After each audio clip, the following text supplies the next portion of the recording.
At least we made something happen, didn't we? How many hostages are back? For all those missiles you sold to the same damn people who blew up barracks and murdered 241 American boys. Shame on us. We tried the only thing we thought could work. Just like in Nicaragua. Yeah, we lied about that, too. Oh, wake up and smell the dog crap, Aaron. We're fighting for democracy down there. By keeping it a secret from democracy here? Sell that somewhere else, Colonel. Funny how fighting for democracy abroad always seems to involve wrecking it at home. Sounds familiar.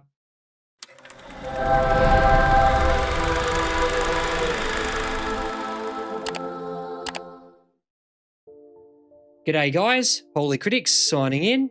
What happens when a decorated Marine becomes the most talked about man in America overnight? Guts and Glory, the rise and fall of Oliver North drops you right in the pressure cooker of late 80s Washington with David Keith front and center. It's a ripped from the headlines TV movie that trades shootouts for power plays and lets the tension do all the heavy lifting.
Damn. Sailors. Yeah, nice. Charlie!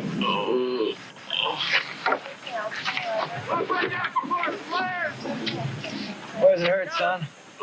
Can you give me your name? Keep those people away from the car!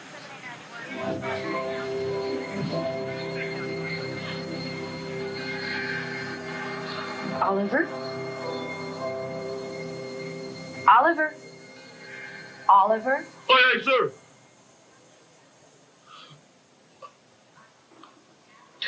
Ma'am.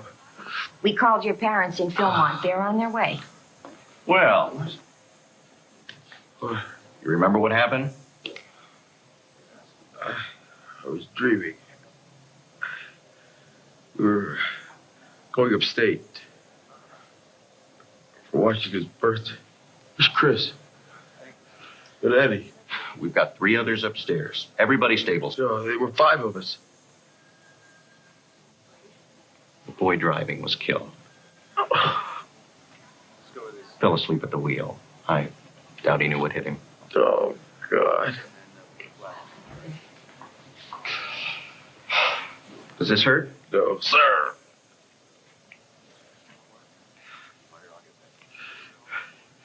Is anything broken? Your nose. You have back injuries, but I don't think they're serious. Your knee's another story. The cartilage is shredded. How much else? They won't know until they operate. Operate. We called Annapolis. They want to transfer you down to Bethesda. I'll walk again, right? I mean, this isn't going to knock me out of the academy. Kid, you're lucky to be alive. Oh, no, sir. Not if I can't go back.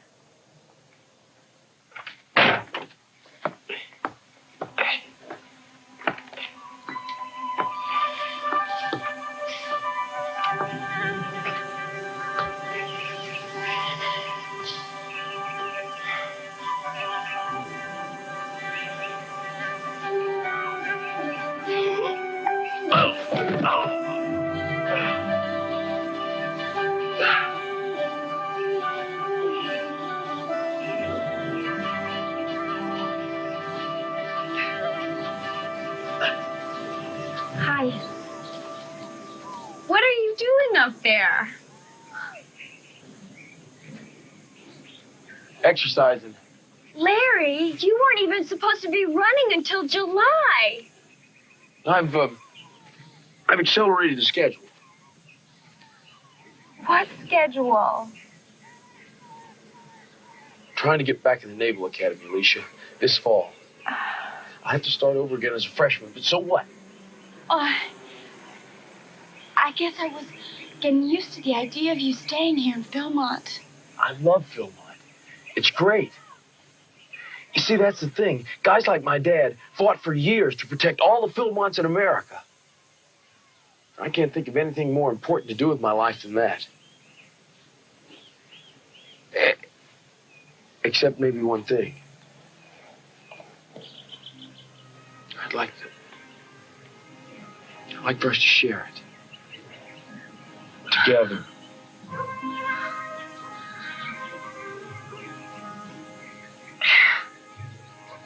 Well, are you sure they'll let you back in? No. Oh, if they're smart, they will. I'll see you tonight, midshipman.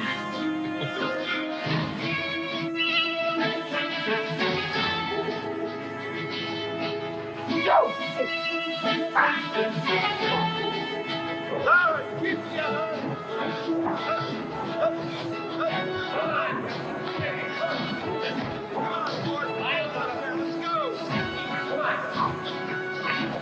What do you know? North's back. He's starting over.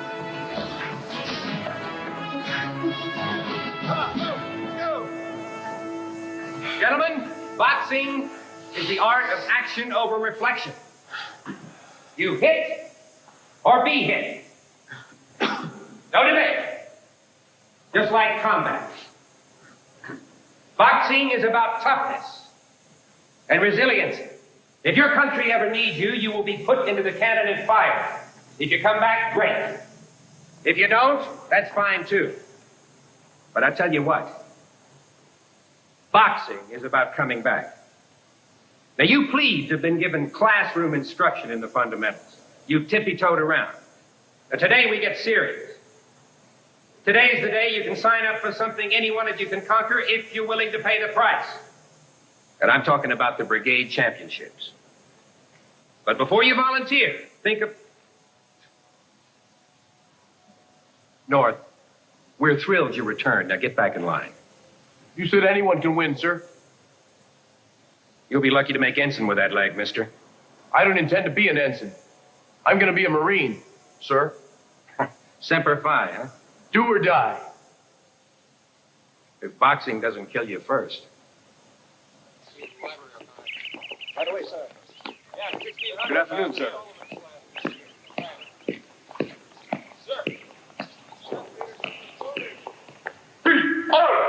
Feet, Army!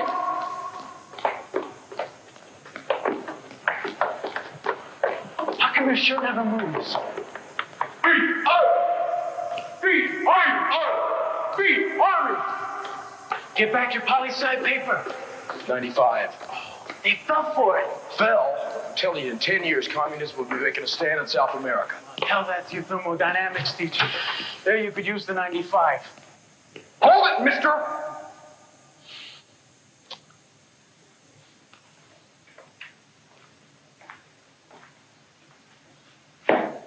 Was that your voice I heard, Mr. Koenig?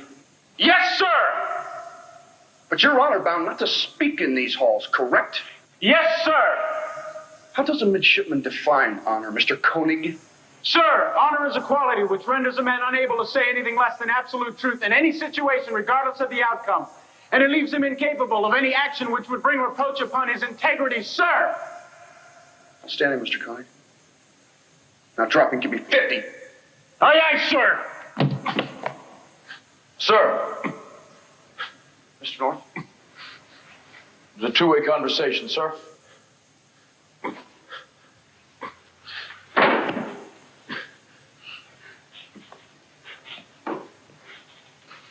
Yeah. I've had it with this prison. I want to play poker.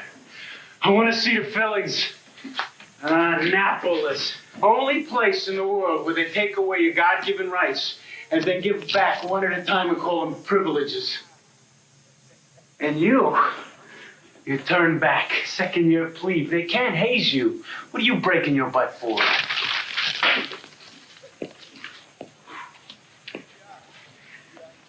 Hey, what's wrong, man? Alicia. She sent back my Navy pins. Seems she doesn't want a life from the military.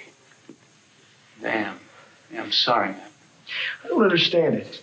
What did Kennedy say when he spoke here? He said, ask any man in this century what he did to make his life worthwhile. And the best will be able to say, I served. Guess Alicia wasn't listening.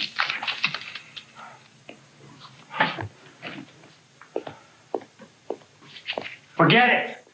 I can't forget it. Hey, you don't need her. I do need her. Think of any good officer you know. Any guy at the top. What's the one common ingredient? What? The right wife. But you're not even an officer yet. That's the other ingredient. Planning.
Come on. Ladies and gentlemen, score.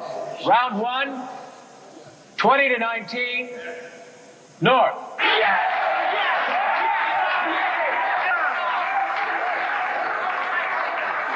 Round 2, score, even.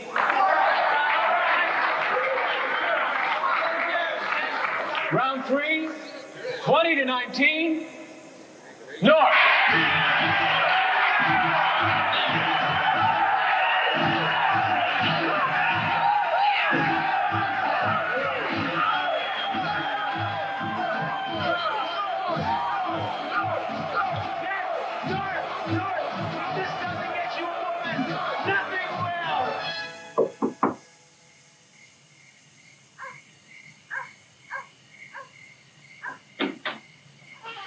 Betsy Stewart?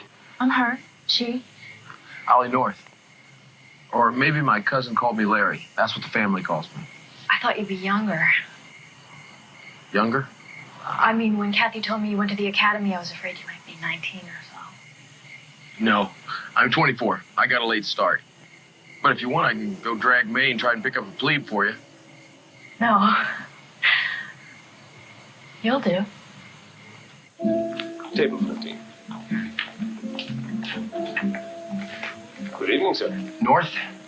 We're a little early. This is we'll grab a sandwich somewhere. You don't like it? It's very nice. I'm just really not dressed. Well, I think you look beautiful.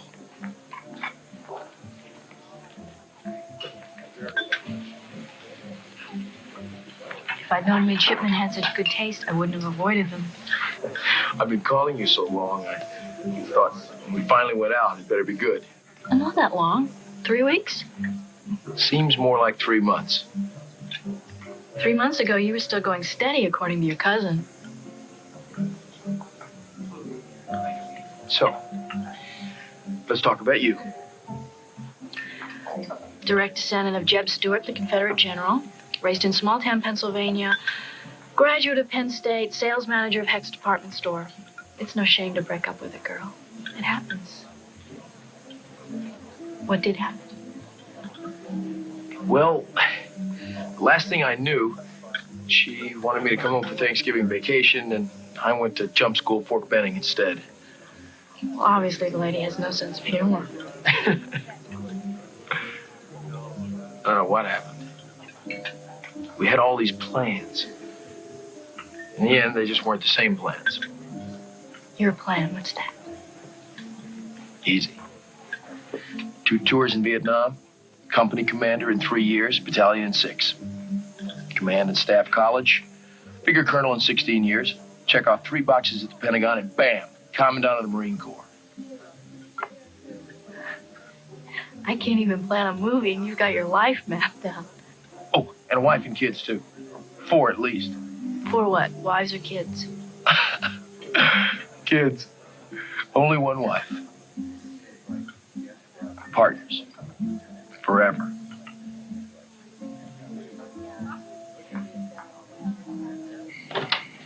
Thank you. I like your car. The color, is that forest green? No, ma'am. That's marine green. Why do you want to be a Marine so much? Well, Dad was Army, Major. I started at a teacher's college. After the 2nd year, I went to a Marine Corps summer program at Camp Lejeune. Boot camp, really. Rappelling, 20-mile hikes. It's the hardest thing I'd ever done. I loved it. I said to myself, North, you can do this better than anybody. Be a Marine, the bravest and the best. But if you go to Vietnam and... Oh, I'm going. career guy's got to have a war. But a Marine, that's about as dangerous as it gets, isn't it? Maybe. But America made a commitment over there. And if we don't stop the commies in Nam, well, how much longer before Thailand goes, or the Philippines, or California? See, I think we got to grow up in the greatest country in the world. If I have to die for America, what better cause?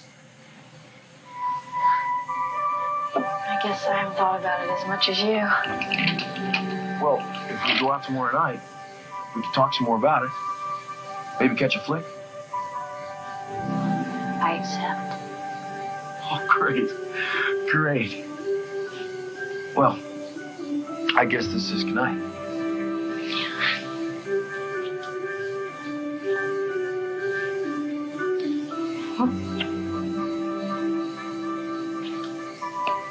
You pick the movie.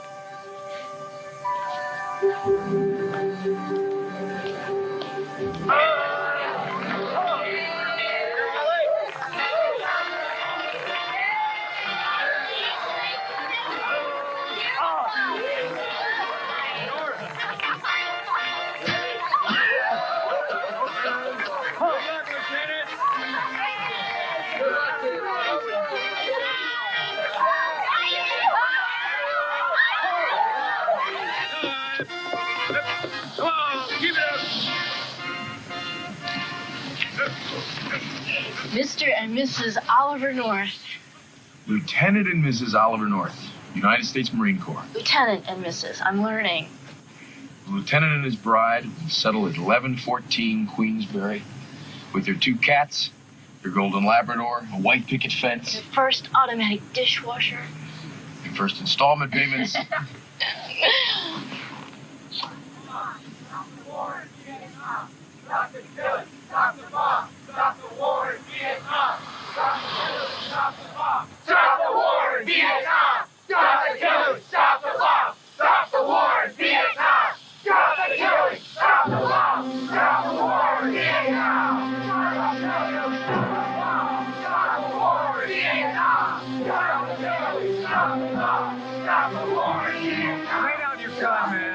The hell out of the way, Ivan. Move back, son. Clear the car, please. Wait for the car. Get back. You stinking commie rag ass. It wouldn't last a day at Nam. I ought to haul him over there with me. When will you have to go? A month. Less, I hope. God, I hope we haven't rushed, Larry. Rushed what? Getting married, Vietnam, everything. Well, I have to get there before the war ends, honey. I keep thinking what your instructor said last night at the rehearsal. What about taking leave? He said impatience in a warrior is deadly. I'm coming back from Nam, partner. I promise.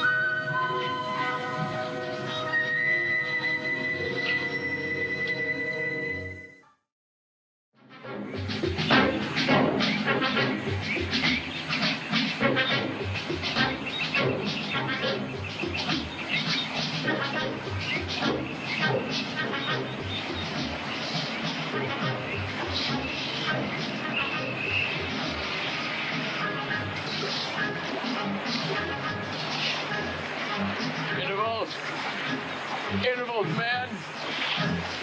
Watch your outboard. That's it. Pick it up. Charlie's watching you.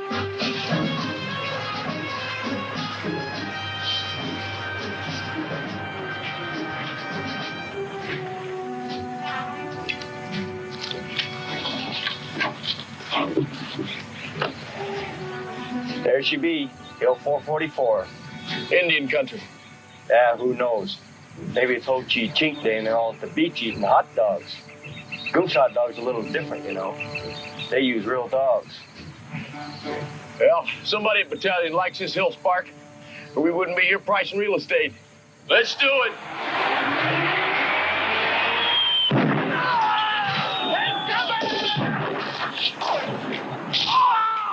Iron Claw 6, Iron Claw 6, this is Iron Claw 2. We've got contact, Hill 444. Over. Iron Claw 2, this is 6. Over. I want to attack. Over. Roger, understood. I'm close now. You have a go.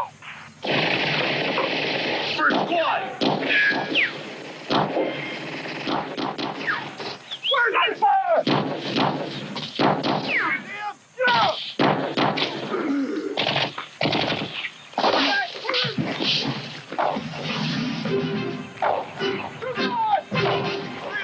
Back to the hill. Let's go. Second squad. Move out. Behind you. Hey, listen on your right. Spark. Sniper, 10 o'clock.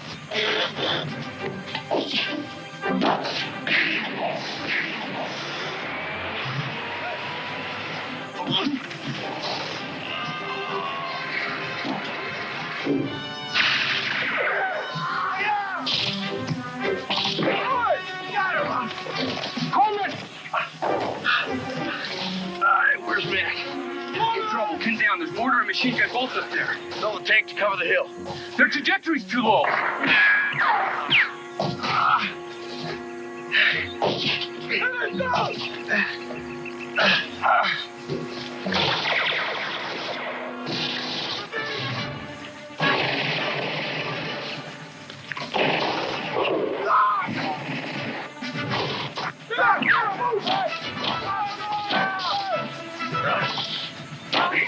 Tell me after we can move. Now. 2 Alpha. 6 says now. He's covered. Over. Get your point. They're moving.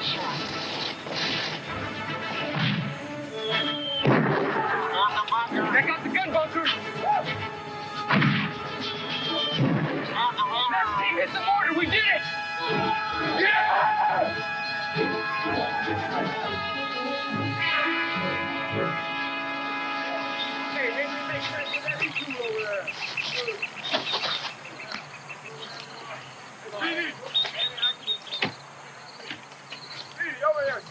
Nice shooting, Blue. What's the count? We killed 7 enemies, sir. 7 of them, 2 of us. We lose. Not the way I see it. We got the ground. Oh. Nice touch.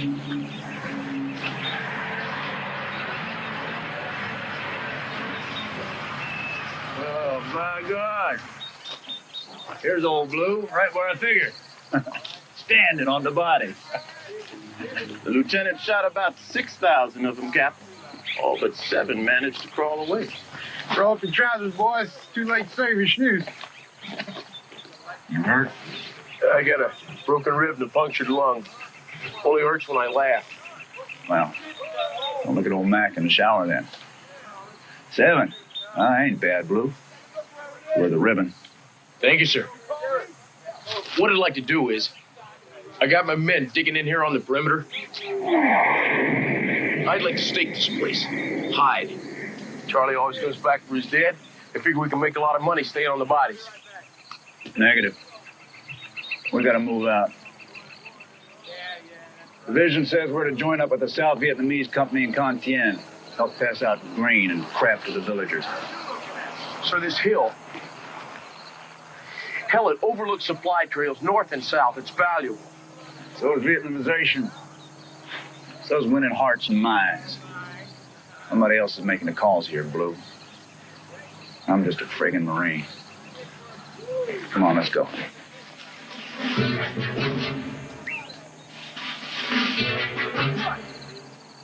Yes, sir.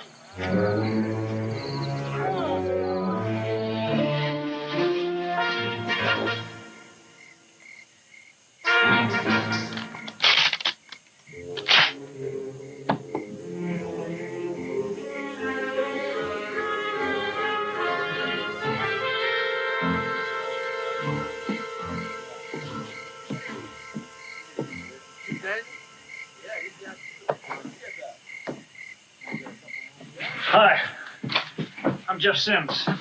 Fresh meat for Bravo Company. Ollie North. Guess I'm assigned to this tent. What happened? Chi-Com. I may as well tell you, I'm right off the plane. What's a Chi-Com? Chinese Communist grenade. Don't worry about being new. You'll feel Charlie's gun sights on your teeth soon enough. I want to buy you a drink. You drink, don't you? Used to. I think I'll start again.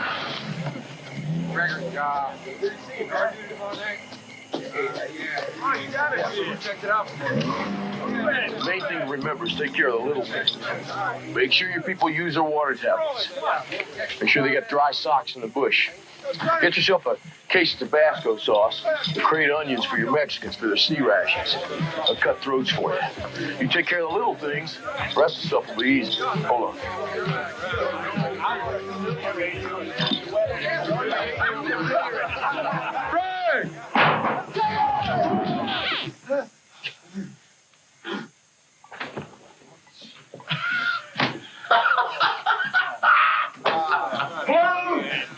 Damn! I almost spilled my drink. You guys took better care of your grunts. You wouldn't have to worry about them trying to kill you. Who's worried? Black Jackets work on both sides.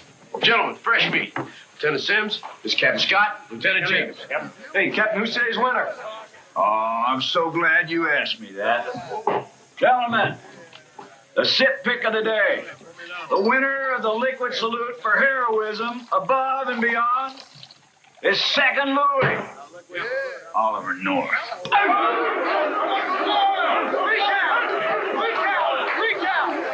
Blues bastards got 3 kills and 1 prisoner. Clearly outstanding. We could just get them to bathe once in a while. Attention on deck! As you were. Gentlemen, the Chief of Quang Tree Province joins me in congratulating you on a very successful joint operation this morning. Intelligence has swept the valley and says there's not a single NVA regular left to pee in the Hunghua River. All right! I'll expect the same enthusiasm in our operation tomorrow. Carry on. Oh, Jimmy Lee. Yes, sir. Who won the SIP tonight? Lieutenant North, sir. Good. Damn fine job today, Ollie. Incidentally, I put you in for a star for that assault on the hill 2 weeks ago. I could use a dozen more like you. Thank you, sir. It's a great honor. End of the hour.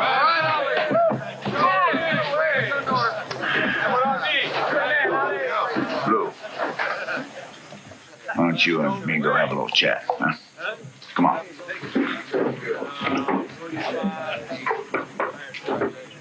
This guy North's quite a warrior, huh? Yeah. You're not so sure? How many guys you know wear jewelry into combat?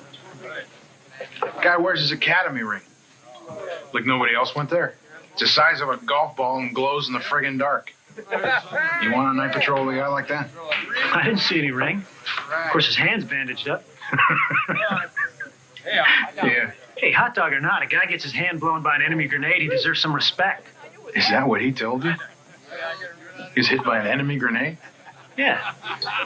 He bounced his own grenade off a tree today. By accident. Ricocheted back and exploded on him.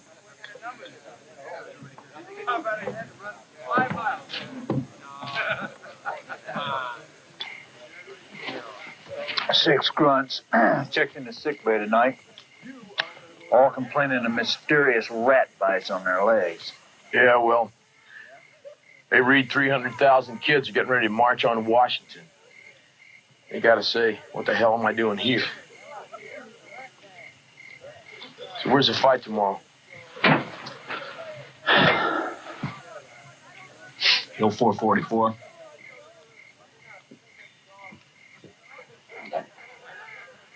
What kind of crap was that, Jimmy Lee?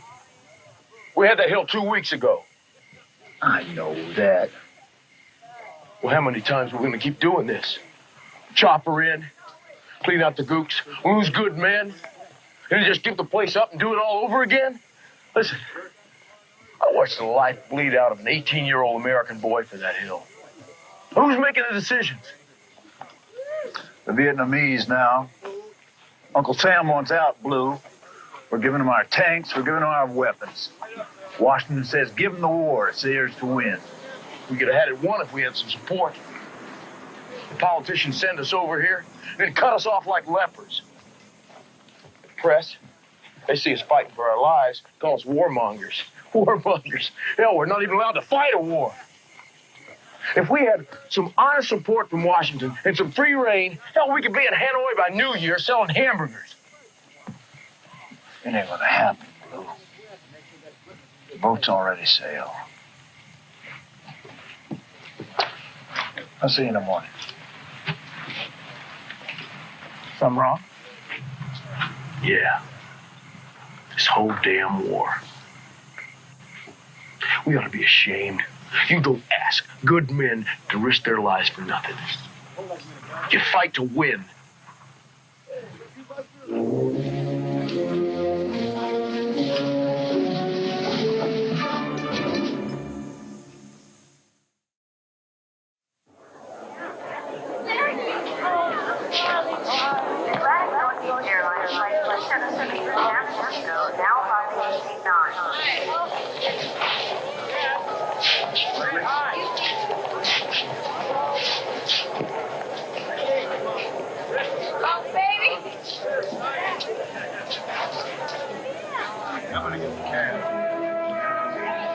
Excuse me.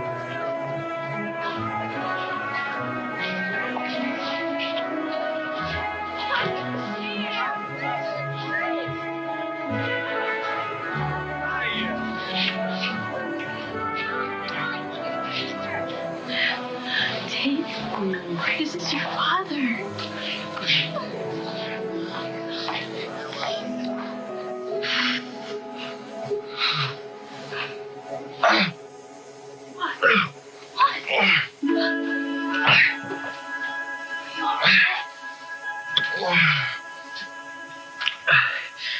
Just wrap the back of my leg. Just give me a second. I'll be all right. Anything else broken? Well, there's the punctured lung and the knee. That's all. That's it. Thank God. I guess it's a small enough price to pay. For what? You know, keeping Vietnam free. We're quitting over there, honey. We'll be lucky if the whole country isn't communist by the time Tate's in grade school. My God, what's the point? You tell me. I believe in keeping promises. We made a promise to the South Vietnamese that we'd stick by them. What else does a country have but its word? I'm just thankful it's over. Never again. Can't survive another Vietnam. All I want now is for us to be a family. Oh, it will be. We are. I'm gonna grab the training command by the marbles. And you're gonna be a #1 officer's wife. I'll try, Larry. We were only married 3 weeks before you left. Well, kiss me, partner. We got all the time in the world.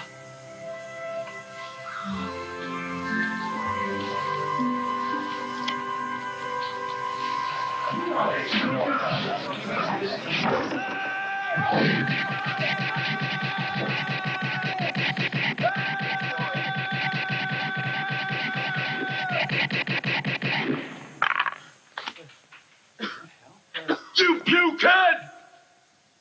A good officer would hit the deck, not stand around like a numb-butt lieutenant.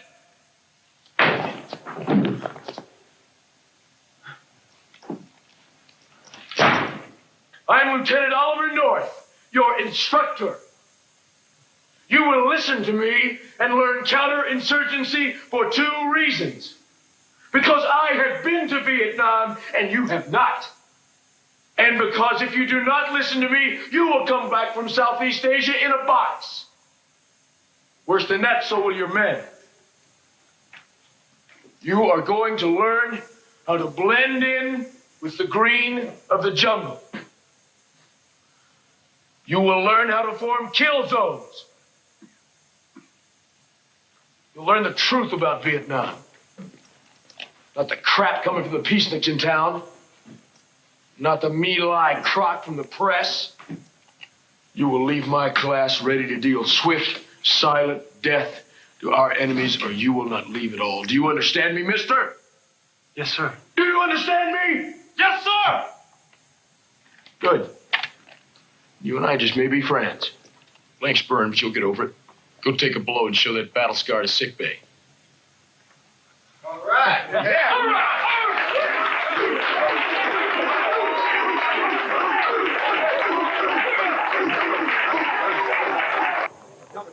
Hey, deep down. Yeah, all right. Rebound. Right above it. Post up, Colonel. Take the shot, Ollie. Down the center.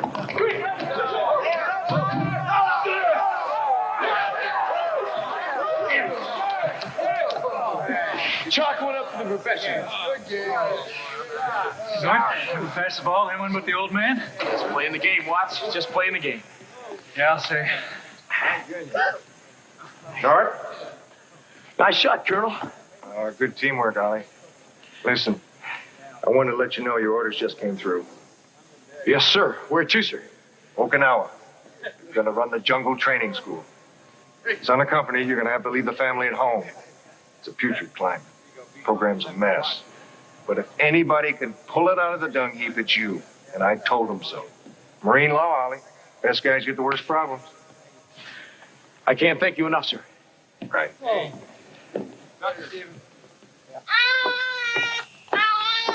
How long? A year. But with any luck, we'll be able to see you in 6 months for some R&R. Hawaii sound good? Hawaii sounds great. It's the other 11 months here that are a little rough. Oh, Tate, leave that alone, sweetheart. Why don't you go in your room and play with your dollies, okay? Good girl. Thank you. What am I supposed to do for a Santa Claus this Christmas? Stuff myself with a pillow? I'm a little tired of that feeling without you around. I'd be here if I could, Betsy. You know that. Larry, you're not here when you're here.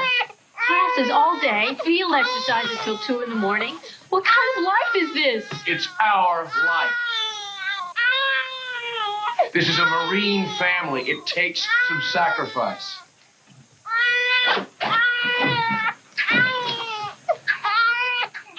I'm sorry, Betsy. But you knew this from the start.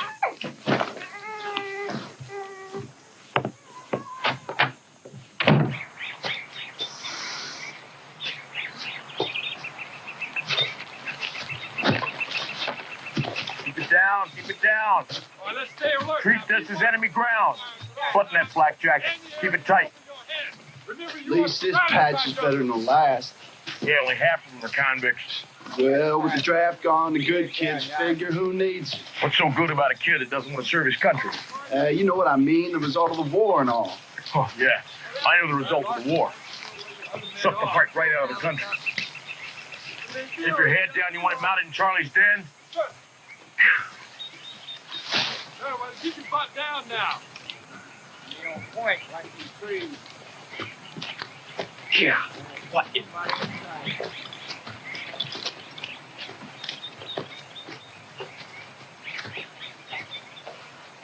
Careful, Sully. Remember, the idea here is to not be seen.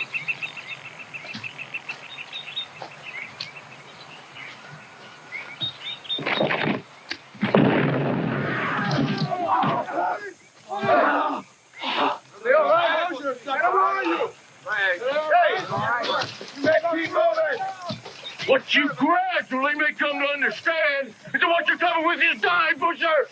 What it ought to be is blood. You and your buddies. What are you going to tell his sister when he's dead, huh? I'm sorry? Movie traps! Movie traps! Expect them. Cut your brains out here next time. All right, we got ground to cover. Let's go, guys.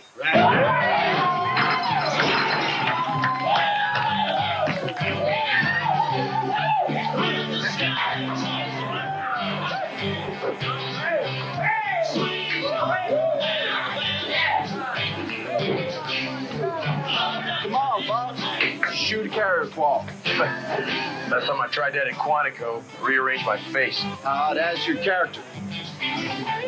Where you heading? The office. Not another Saturday night. Come on. Oh, I got the new plans for the East Trail. Look over. Got the general coming. Ah, you knock the brass on the wilds every time they visit. Head of the outfit and fell in 100 feet off a CH-53 chopper. Don't worry about it.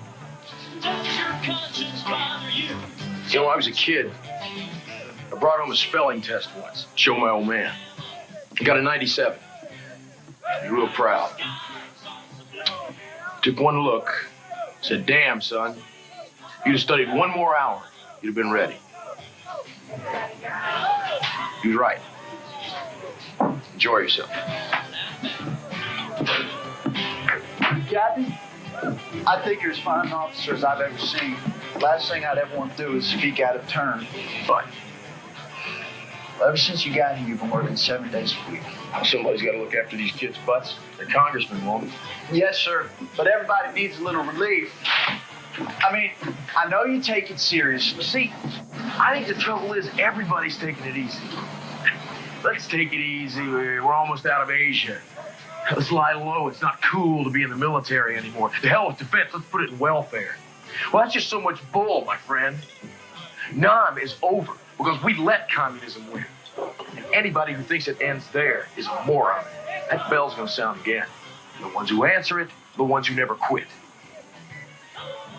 Now, I want you to have a great night. I think you're a hell of a guy. But I'm going to work. Yes, sir. You heard from Betsy lately?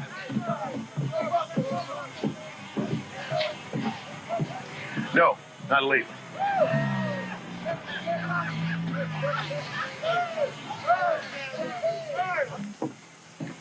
Sir.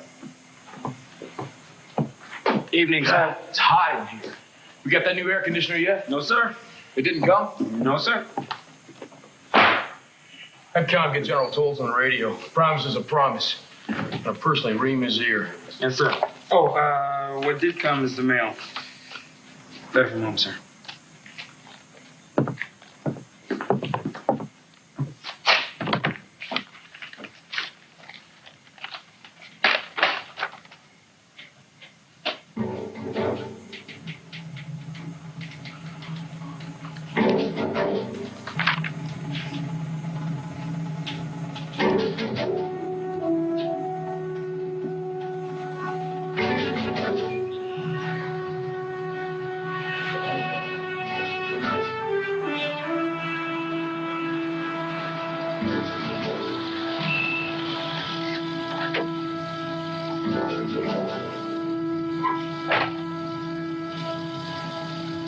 Can't do it anymore, Larry.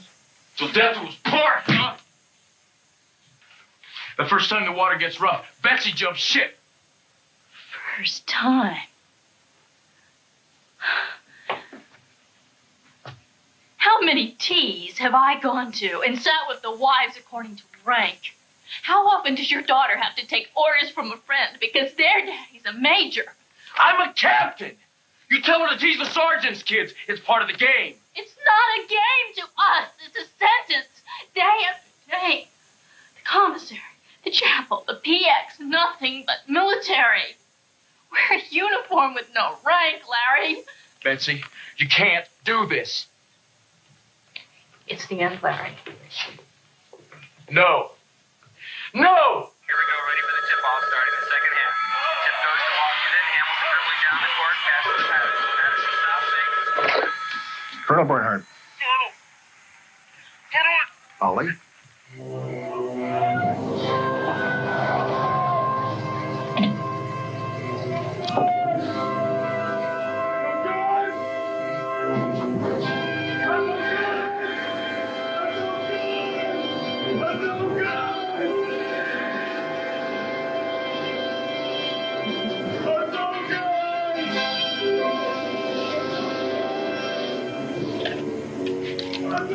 Ops, this is Mobile 1. Yes, sir. I want an ambulance and an MP unit at 1114 Queensbury, fast and quiet. Right away, sir.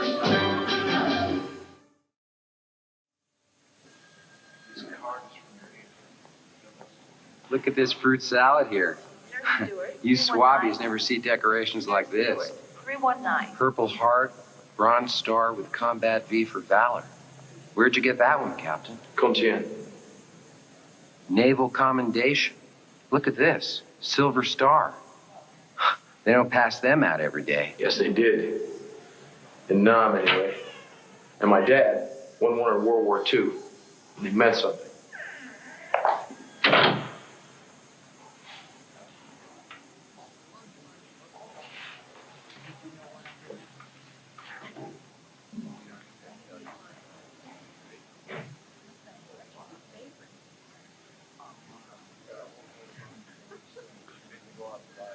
Kid's okay?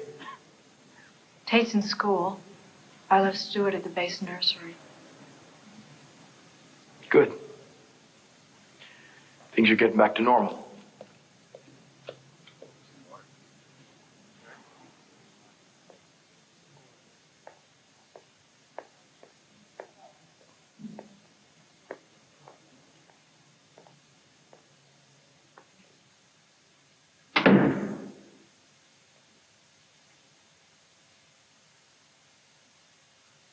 What did the doctor tell you?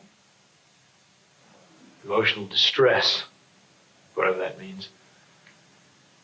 He'd like me to stay for a few more days. Will you? A few. Why did you bring out your uniform? I didn't want it to get wrinkled. When I go, I want to walk out of here looking like a Marine. I want to walk out of here with you, Betsy. Nothing's changed. Yes, it has. I've changed. I'm not proud to be in here.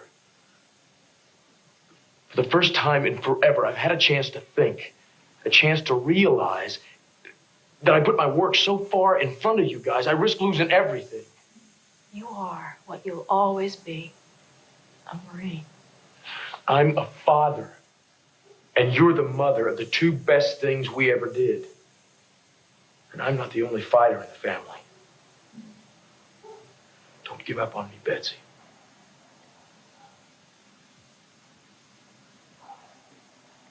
I'm just tired, Larry. I'll find the energy for both of us. Is that all we're missing? Energy? What else? Let your Holy Spirit fill this flock, Lord Jesus. Guard our children. Keep our families at one with the family of God as we strive to serve our country. God bless the Commander-in-Chief. Protect our friends and comrades overseas, most especially Jesus. Protect us from the threat of godless communism throughout our world. Yes, Lord. As David felled the enemies of Israel, give us the strength to defeat these hordes of Satan and defend our blessed heritage now and forevermore. Amen. Amen. Major North. Good. Well, that was too long. Yes! I've been picked for Naval War College. Quick, warn the Corps. North's on the fast track now. The Soviet Navy, in short, is the culmination of 40 years of post-war paranoia. No longer the village brat, but a global village bully of unprecedented strength. It will fall on you, our best and brightest, to keep the bully in his place or to forever suffer his tyranny. I wish you luck, and I thank you.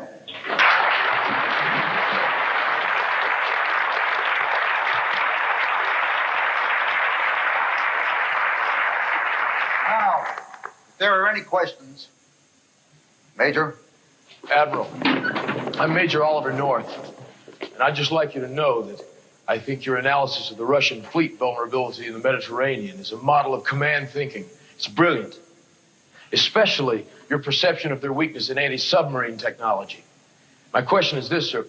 How does the United States, with our history as the greatest naval force in the world, keep pace with a country that's outspending us 4-to-1 in defense? We get more money, that's what we do. We're fighting men. On the 17th parallel, the Mekong Delta, and by God, when necessary, on Capitol Hill. I hope you all remember that when someday you get to place these stripes on your sleeve. Thank you, sir. I only hope that we can wear them with as much distinction as yourself, sir. Thank you, Major. What is your name? North, sir. Oliver North. To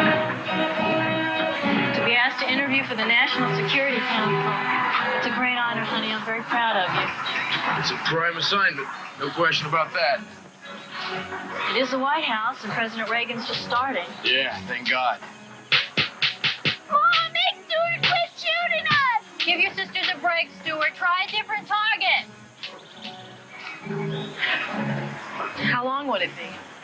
3 years, then back to the Marines.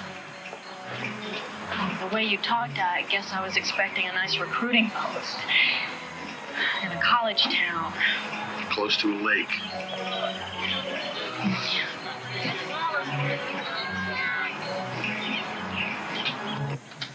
National Security Council takes on 50-some military aides a year. But frankly, Major, I'm not looking for a guy like you. I've made the argument repeatedly. We need experienced senior officers with advanced degrees in international relations. Guys who understand the give and take policymaking. On the other hand, you've got a hot jacket. Naval Academy graduate. Outstanding record in Vietnam. Battalion Operations Officer, 3rd Division. Faculty of War College says you're a top gun. And the Secretary of the Navy thinks your paper on recommissioning World War II battleships is the greatest thing since indoor plumbing. Of course, he's always been a battleship nut. I think I read that somewhere, sir. So, I'm open. Tell me why you want to be here. I don't, sir. Say that again. Sir, I'm a Marine, not an intellectual. My job is to shoot, move, and communicate.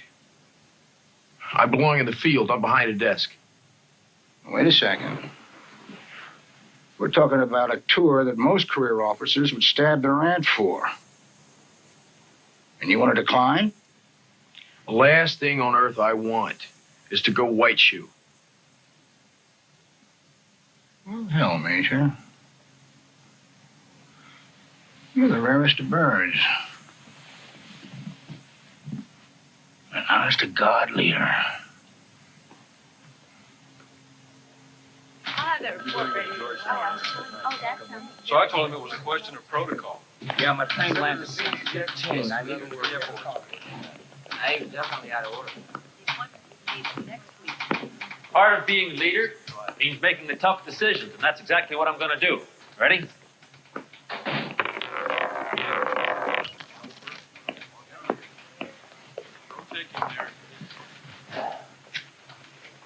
Tails. You typed the Tunisia report, Shirley. Joanne, coffee break. Sorry, Shirley. Yeah.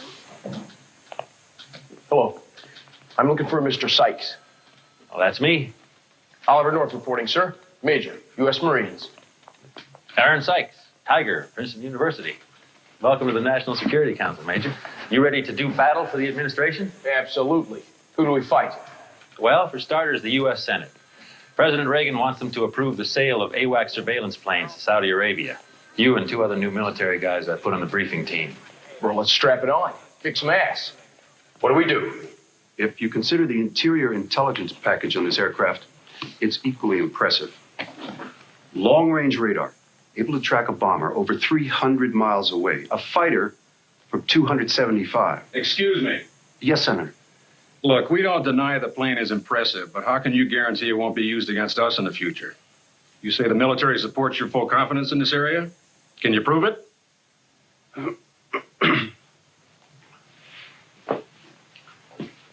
Can I help you, sir? Yeah, can you give me a glass of water? Now, Senator, to answer your question.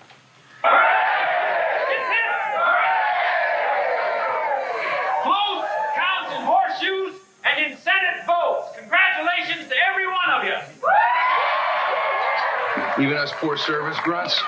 Tell you what, this freshman would just soon be back in the Army. I tried to tell them we have master's degrees in foreign studies, Evans. What they wanted were babysitters for Congress. See, that's why I'm lucky the good Lord didn't let me specialize like you boys. I can stick my nose anywhere and be happy. Excuse me. Where's he going? Where else? Poke his nose at the boss. Come on, Walt. He worked just as hard as we did to get here. Maybe, but we didn't juice our resumes. What? He put down that he was a company commander in Nam, that he had unconventional warfare experience. I checked. None of it true. All right, so the guy's ambitious. He still had a great record in Vietnam. Exactly. Why hype it? Here's your drink, sir. We won one for the Gipper, right, Ollie? Not the kind of combat I'm used to, but I'll take the W. I just wish I could have done more. Especially, this is where it ends. Ends? Rumor has it we're being sent back to our services. You want some advice? Get it changed. What for? We're not players. Yeah, but the game is changing. Bill Clark's coming in as a new national security advisor. He was Reagan's chief of staff in California sport. See that guy over there? Bud McFarland, State Department. He's our new #2 guy, former Marine. Admiral Poindexter, the next military chief, the way I hear it. Men of action with the ear of the president. NSC stock's going up, Ollie.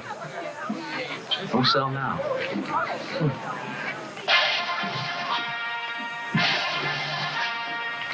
Looks like the old man's coming to thank the troops. President?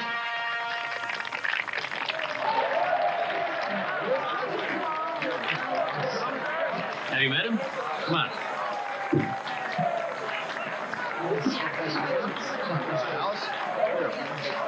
Elizabeth, you two, come on.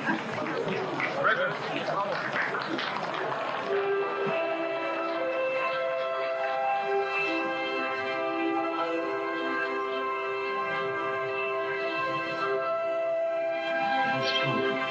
Mr. Sykes, right? Yes, sir. Good job. We couldn't have done it without you. Thank you, Mr. President. This is Oliver North, Marine Corps. He served on the briefing teams. Well, by golly, when you're in trouble, call in the Marines. Yes, sir, Mr. President. Anything at all. You can call me anytime.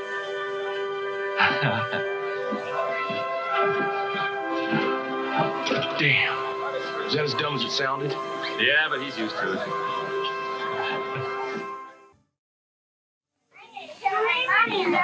Here come the hot dogs. So, you're supposed to be my mentor. Men. Will you relax? It's my daughter's birthday. I relax when I retire. I gotta get off the bottom, Aaron. It's more important than anything. Okay, everybody, get ready. Cheese! One more shot. Not anything. Trust me. How do I get started? In the Marines, it was simple. You wake up at Reveille, find the enemy in charge. Well, at the NSC, there's no bugles. No one can decide on the enemy. And if you charge, you hit a file cabinet. There's no direction. I feel like I'm in a vacuum. Well, consider the universal law of nature, Major. Vacuums are meant to be filled. Here they come. Morning, Rose. Good morning, sir. Ghana memo's on your desk. Ghana memo? Hell, North, that's not important. Could have waited till Monday. When do you sleep? Sleep's not a priority, sir. Anything I can do for you, Major? Let me know. Actually, I was wondering if the count on terrorism is still open. Of course it is. No one wants it. I'll take it. Good God, I'm staring in a mirror. Another one-celled Marine. No one wants it because it's high risk. If something goes wrong, it's a career ender. It's something I think I can do. Maybe better than the eggheads. You're sticking your neck out. What the hell? It's leather. Which hat do you want to pack? Huh? Crisis management, terrorism? Which of your jobs is this? Interagency group. Where are you going? El Salvador. With Dick Stone. What does he need you for? To help convince El Presidente to give democracy a chance down there. Before the leftist guerrillas storm his gates and retire him permanently. Then it's dangerous. Diplomats never get hurt, hon. Just the poor grunts on the front line. I guess I should be glad you were here for Dornan's baptism. I wouldn't have missed that for anything, and you know that. There's nothing more important to me than you and the kids. It's hard without you, Larry. Owning a house, twice the bills, 4 children. The Lord does test those that he loves the most. How long's the exam, for heaven's sake? It's just like before. No, it's different now. How? Today I sat down at a briefing, Betsy. 5 feet from President Reagan. The president. And when I leave here tomorrow, it'll be as his representative at a time when, praise God, America is starting to mean something again. If you could just believe that, if the kids could understand it, isn't that something bigger than us? Something worth the sacrifice?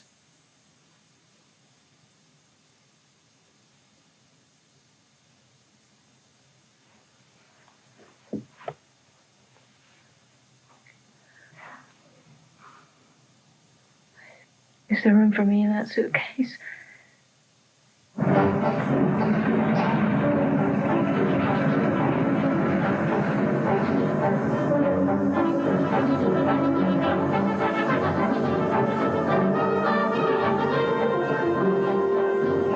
Welcome to El Salvador, senores. El Presidente has some captured Cuban cigars waiting just for you. Excellent, senor. Taken from an advisor to my enemies, gentlemen. Yesterday, one of our many victories. I'll be happy to report these latest spoils, Senor Presidente. But I'm afraid the perception in Washington is that the war isn't going very well for you. Ridiculous. I'm surprised your president noticed. He's so, how do you say, hung up on Nicaragua. Always noticed a few things. Like you're short of ammunition and field commanders. You've abandoned special operations. You're down to battalion-sized strength. Then perhaps President Reagan would like to send us money. That would have to come from our Congress, Senor Presidente. And right now, Congress is upset by your government's failure to start negotiating with the rebels, by the death of nuns at the hand of unknown patrols. Are you telling us you are no longer willing to support the heroic efforts of this country? We're only here to suggest, Senor, that there's a way to restore the sympathy of our Congress. Hold the election you've promised. Now is not the time. When? Not now. Why should we stand by and watch our enemies gain power with corrupt votes? That we will not do. With all respect, sir, that you must do. Or the next cigar you taste may be offered by a Cuban firing squad.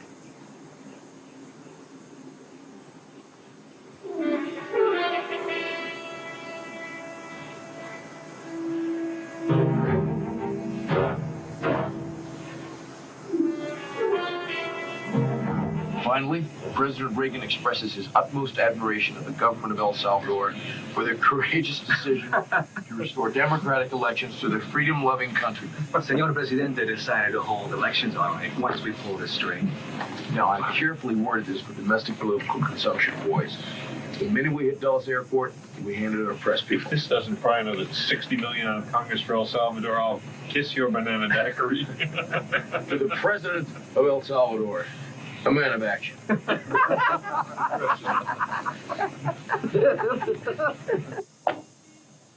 The Secretary of State is greatly concerned, gentlemen. Not concerned, he's royally steamed. I think you might be too, Mr. Clark. If you just spent 2 hours trying to calm down the ambassador from El Salvador, we made his boss look like a jerk, and we've probably blown 6 months of delicate diplomacy to get Salvador back in the war. Let's not overreact, Joe. There happened to be a reporter on the plane.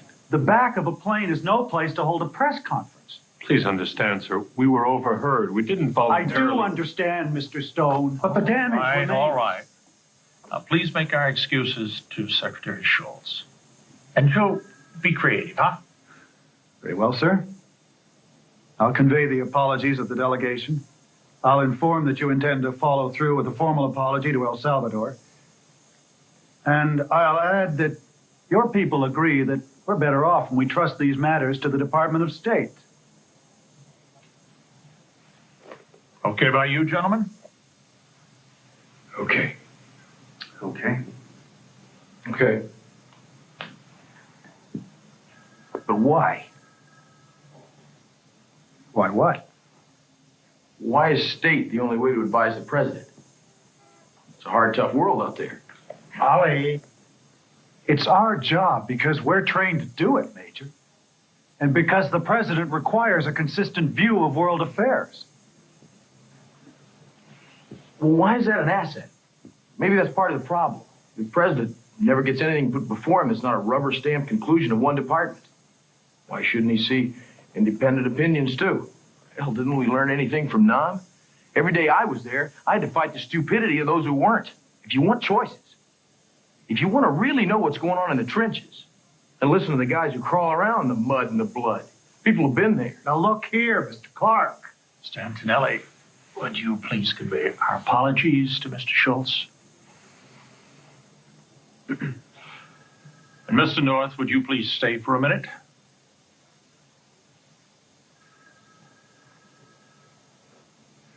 See you at the Redskins game, Bill. You bet. Excuse me.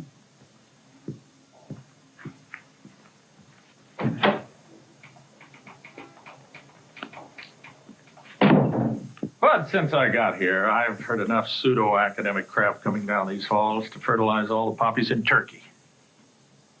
This is the first guy that's made some sense. Let's give him a bigger job. Give him a secretary. Welcome back to the trenches, Major. Thank you. I have a few more people to see, so we'll let you know. All right. Take care of that cold, huh? Hot tea and bourbon. Never fails. Excuse me. Room 392? Is that what you're looking for? Uh-huh. I'm looking for Major North. Hallelujah. Do you take shorthand? Uh-huh. You either love it or you hate it. I love it. And I love being a secretary. I don't know why some women want to be called an executive assistant or something. I mean, a good secretary is her boss's right-hand man. What's demeaning about that? Not a thing. So if you're established at Navy, why come here? I do some other stuff, like modeling. I've done a lot of runway fashion, and I paint, too. But my mother, she was Henry Kissinger's secretary when he was National Security Advisor, and... Your mom worked with Kissinger. She did then. Now she works for Mr. McFarland. The deputy secretary is your mother. Uh-huh. Uh-huh. Anyway, she used to talk so much about working in the White House, the thrill of opening up China and all. It just sounds so exciting. Well, I guess I better tell you, I tend to put in long hours. 7 a.m. to 10 o'clock at least. At night? I do what I can, but you probably know the overtime's limited. On the other hand, we get phone calls from all over the globe. I've been to Argentina with Alexander Haig, made 5 undercover trips into Central America, and yesterday, the President of the United States called me Ali. So you're right about the job, Miss... Hall. Fawn Hall. Miss Hall. It is the cutting edge of history. And if you'd like to come aboard, I'd be honored.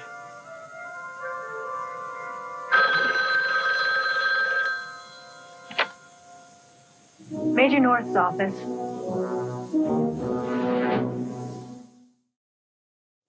Please remember, ladies and gentlemen, when we land in Managua, we arrive as nonpartisan emissaries of the United States government. The Kissinger Commission is a fact-finding body only. We're evaluating U.S. policy toward Central America. I know our relations with the Sandinistas are strained, but for the purposes of this trip, we take no side in the internal struggle between their government and the rebels. Comprende? Yes, sir. This is a friendly visit.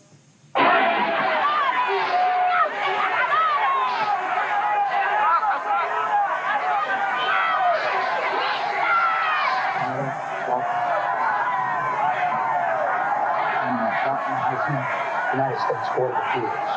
Welcome to Managua.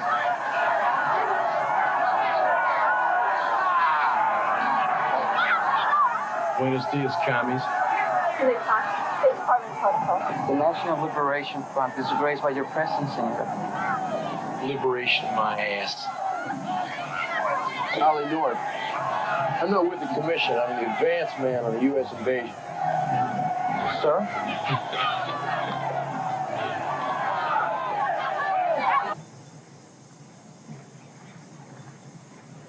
How much further is Rio Grande? Not far, Mr. Bender. Paso Salsa, about 50 kilometers. You know Nicaragua well, Major. You been here before? Perhaps you fly CIA Airlines. Perhaps. My God, what's that? War never rests in Nicaragua. ¡Agua! ¡Agua! Luisa, ven acá, no te preocupes. ¿Dónde está Elena? No te preocupes, ven acá.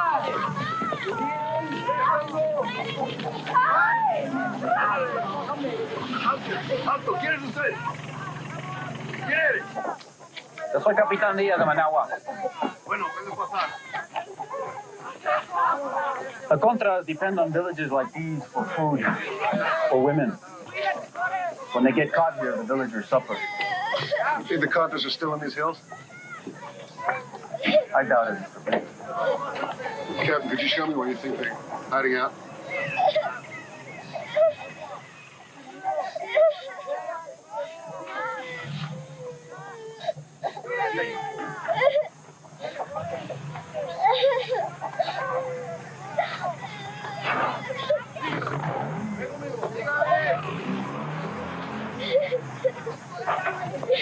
Papacito, ya se fue al cielo, mijita.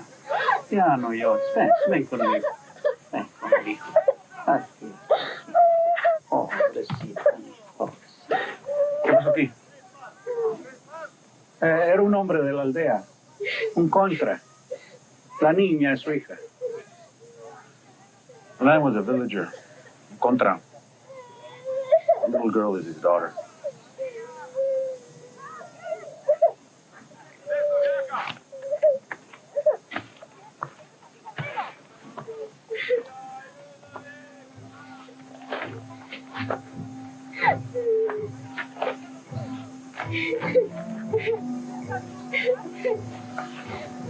Tell her I have a little girl just about her age.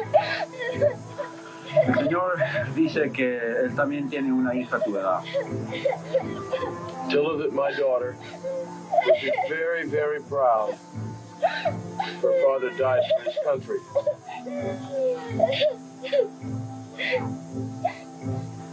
Tell her.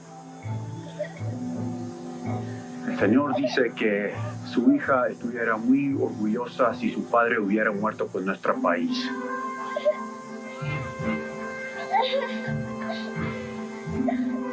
I could tell him many horror stories of Contras torturing my people. Waste of breath.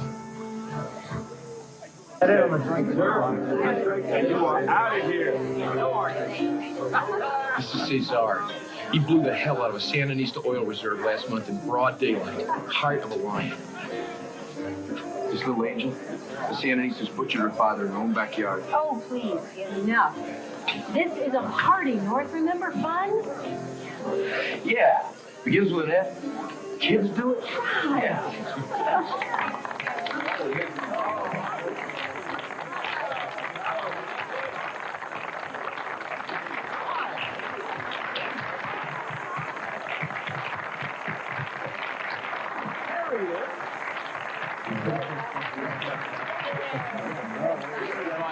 Ollie, welcome back. Congratulations.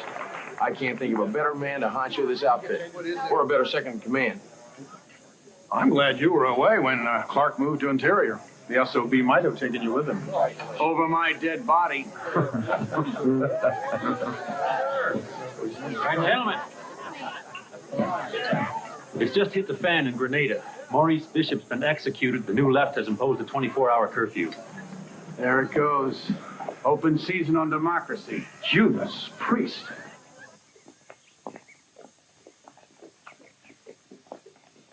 Mr. President, over here. Yes, John. Mr. President, I have Mr. Antonelli of State with me, as well as Mr. Sykes and Mr. North of our staff. Fine. Go ahead. The situation in Grenada is disintegrating, sir. The American students seem to be under house arrest. Any diplomatic contact yet? Not yet, sir, but that may be just a matter of time. With all due respect, sir, we give these maniacs more time, we're asking for disaster. We're talking about a tiny island whose main importance to the world is nutmeg. Let's just keep it in perspective. They just built a 9,000-foot runway, and they've given the Soviets permission to use it. I don't like that perspective at all. The consensus back here, sir, is nothing short of a full invasion. Now, hold on. You can't claim the presence of a runway and the absence of a government is the basis for an American attack on an island the size of a postage stamp. The press will eat you alive. But it's not an American attack. Ollie's been in Barbados, Mr. President. We have an oral request from the OECS for American intervention. Will they put it in writing? Yes, sir. I have Prime Minister Charles's word. I'm sorry, but it's a lousy way for the United States to feel good about itself. When do we get to feel good again? We've done nothing but file protests since the Cubans started sending troops to Africa a decade ago. And now, once again, the same gang of Reds are establishing a potential nuclear base right in our own hemisphere, in front of us. Mr. President, the politicians have been calculating and analyzing and negotiating for 15 years. We're not ready to lick a pissant island, sir. What's become of us?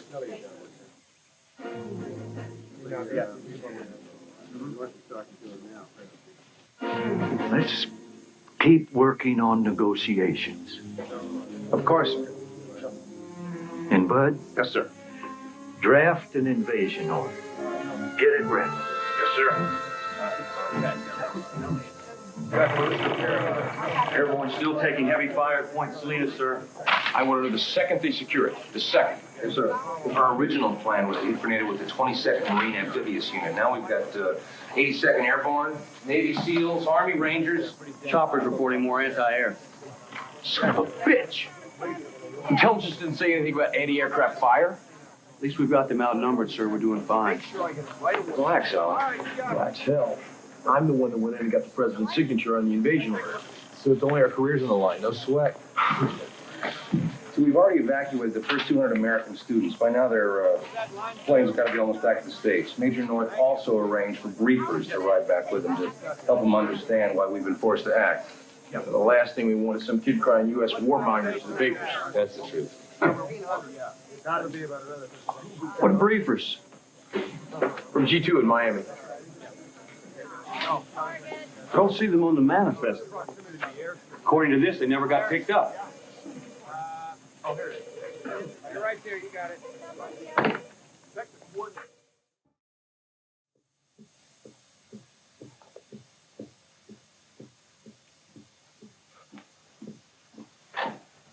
Here at Charleston Airport. Ollie, so far so good, huh? Have you seen McFarland? I think you left for Langley. Something wrong? Returning youngsters, Bill. Any second now, we expect to see the first of the the evacuated medical students from St. I just found out the military briefers are ordered to fly back with the Grenada students got left behind. Uh-oh. Who dropped the ball? I don't know. It's my responsibility. Wait a second. The first of the students are coming off the aircraft, Bill, and they're kissing American soil. The first young people off the plane are embracing their homeland. American troops who just risked their lives in the Caribbean. Now we see some of the students crying tears of joy. Jerry, congratulations.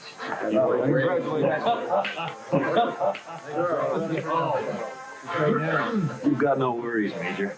Just a great story to tell. Come on. You may need to take some bows.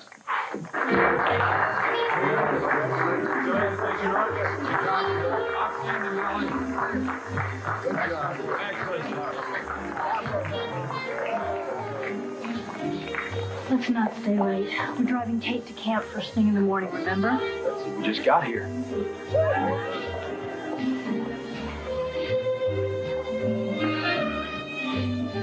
I knew I should have worn my pearls. North!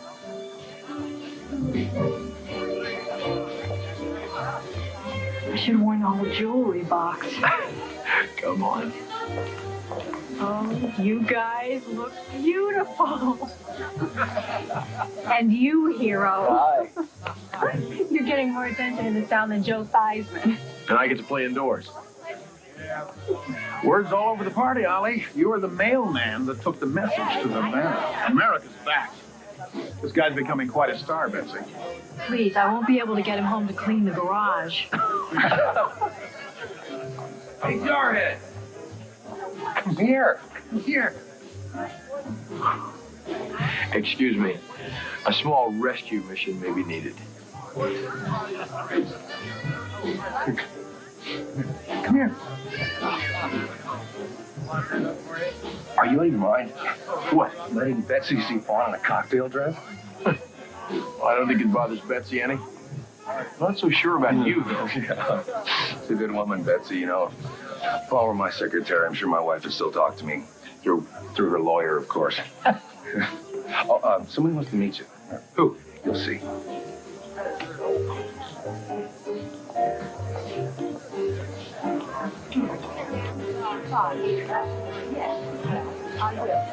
Excuse me, sir. Ollie North, William Casey, Director of the Central Intelligence Agency. Ah, no, good to see you again. You too, sir. Congratulations on the Grenada thing. A team win, Director. No question about it. I know you pulled off the landing. But what I really liked was your idea of a political rally in New York.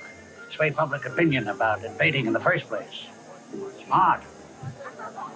How'd you know about that? Oh, I have my spies.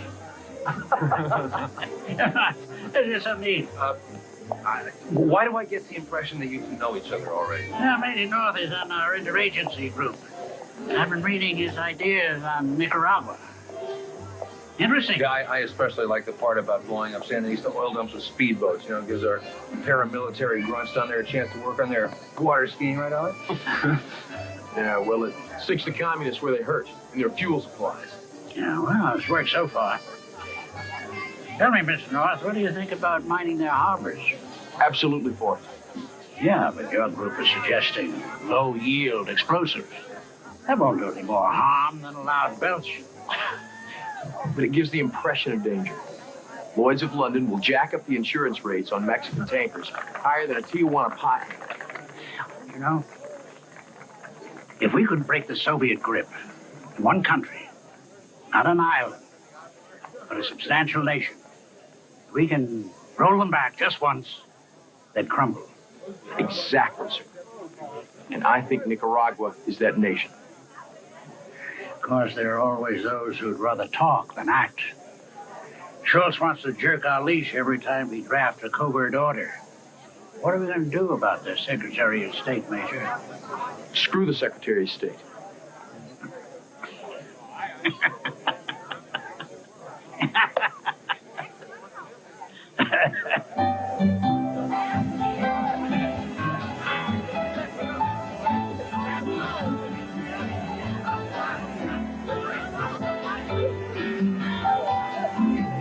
great to see you guys out enjoying life for a change. I mean, the hours this guy keeps.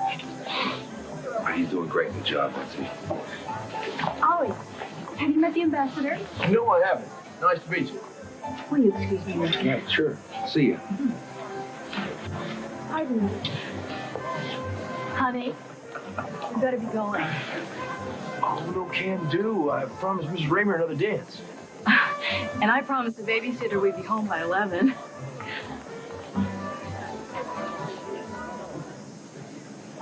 Please. We could pay the babysitter extra, couldn't we? Her mother doesn't allow her to work past 11. So we get the curfew, and we're the adults. This is ridiculous. Take it, sir. I'm sorry. I'll try to get a different sitter next time. What next time? How often are we going to get a moment like this? This is our night. Yours, Larry, not mine. I don't belong in there. I don't like the clothes, the talk, the pecking order. It's not me. Well, it's me. That's who I am in there, Betsy. Those are the people who care, the people who count. Those are the people who are going to change the world. When that's a damn sight more important than getting home at 11 o'clock.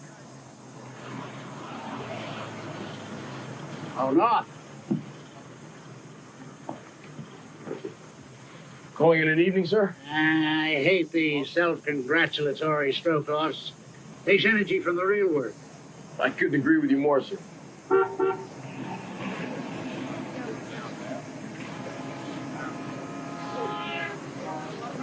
Tonight was good for only one thing. Our talk. Thank you, sir. Thank you. America's at a crossroads, North. We've lost Vietnam.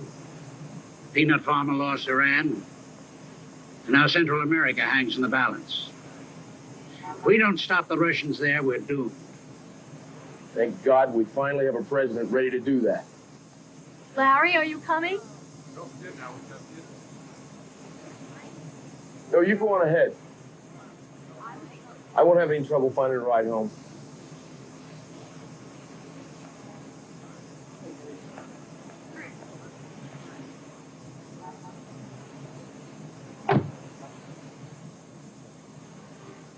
Of course, the president's going to need help.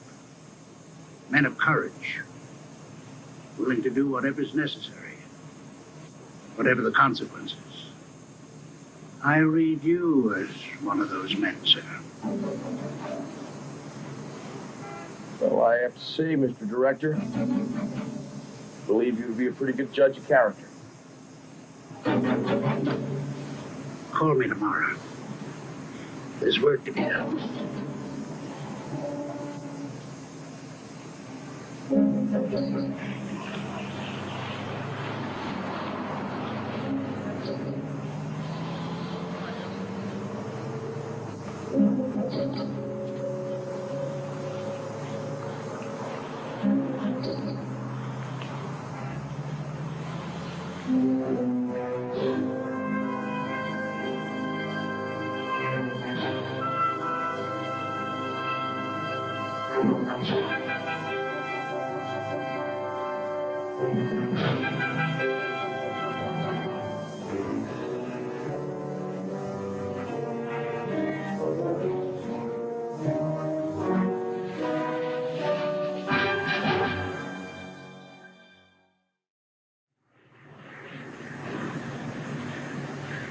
Where am I?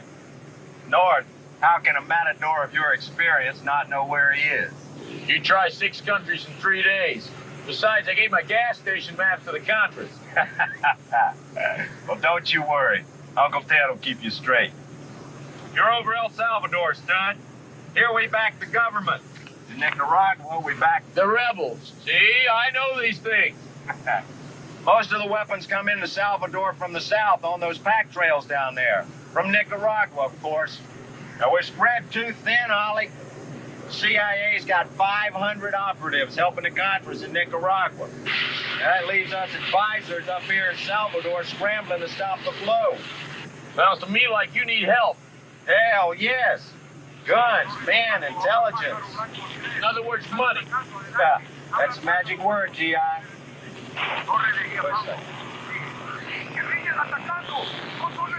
What's that?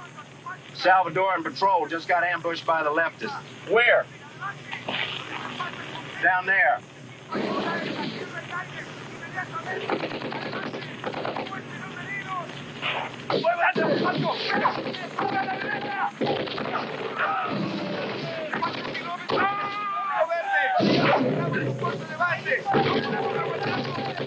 Where's the medevac? Down south. Both of them. Some damn Air Force, huh? Well, hell, what are friends for? Well, wait a minute, cowboy. Any man puts his life on the line fighting the Reds, I'll help him. Harley, that's a private war down there. If you get caught, we got a major international incident on our hands. You just radio, I'm coming in. All right.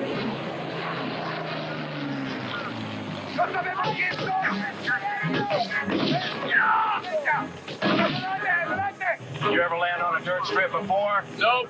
How many hours you got? I never counted.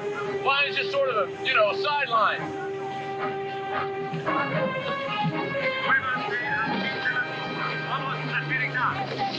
¡Es un avión americano!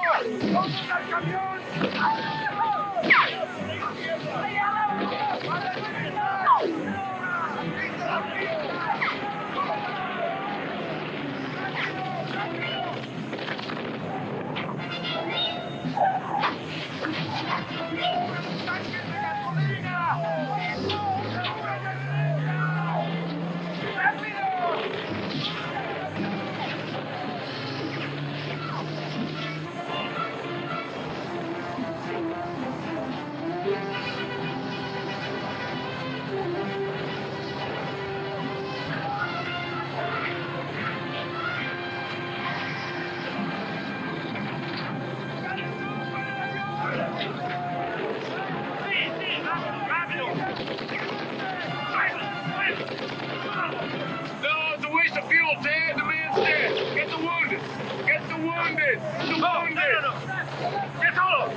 Are we hit?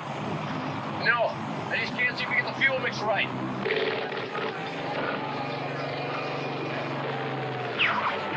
What the hell?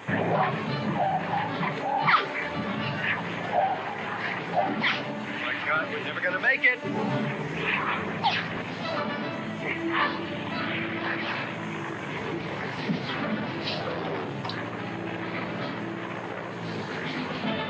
Radio Little Tango, tell them we're bringing in 2 wounded.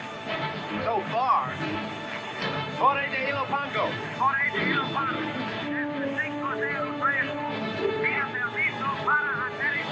Emergencia! Emergencia!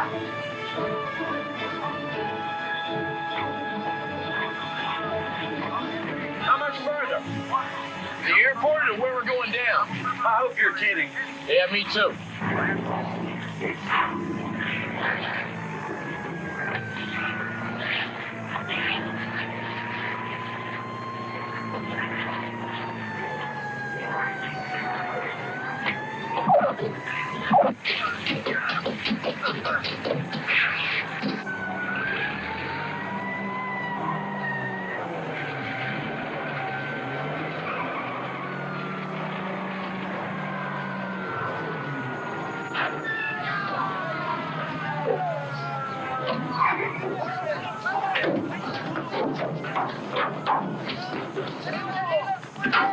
¡Rápido, rápido! ¿Quién es el primero? Está herido en el estómago. ¡Rápido, rápido! Hey.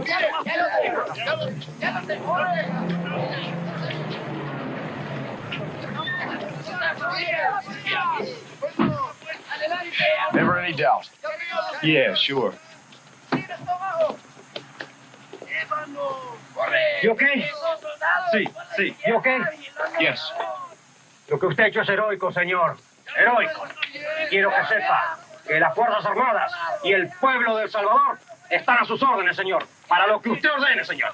Ordene nomás. Thank you. What did he say? Well, put it this way. If you want to be Emperor of El Salvador, it's all yours.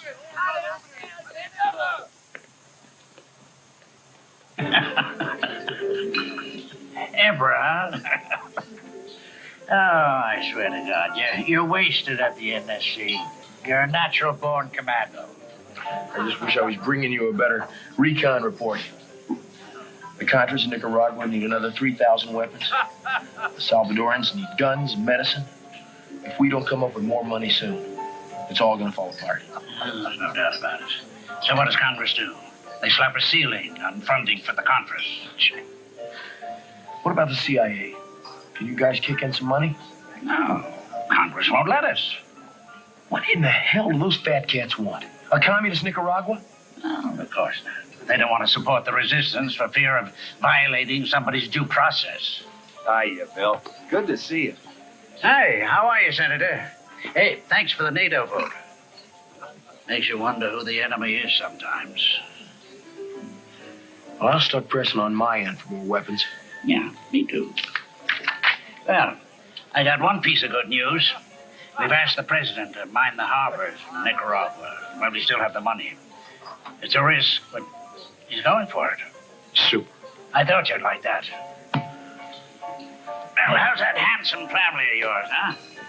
Proud you made Lieutenant Colonel, I trust? Oh, yes, sir. I'm anxious to see him. It's been 9 days. Well, you hurry on home.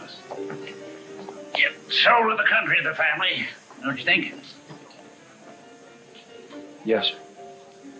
I do. 14-9, one more point and we win. Never. My global reputation is on the line. Come on, Tate. Set me up. Set me up. Stay ready. Stay ready. Yeah! Come on. We blew it! Oh, no.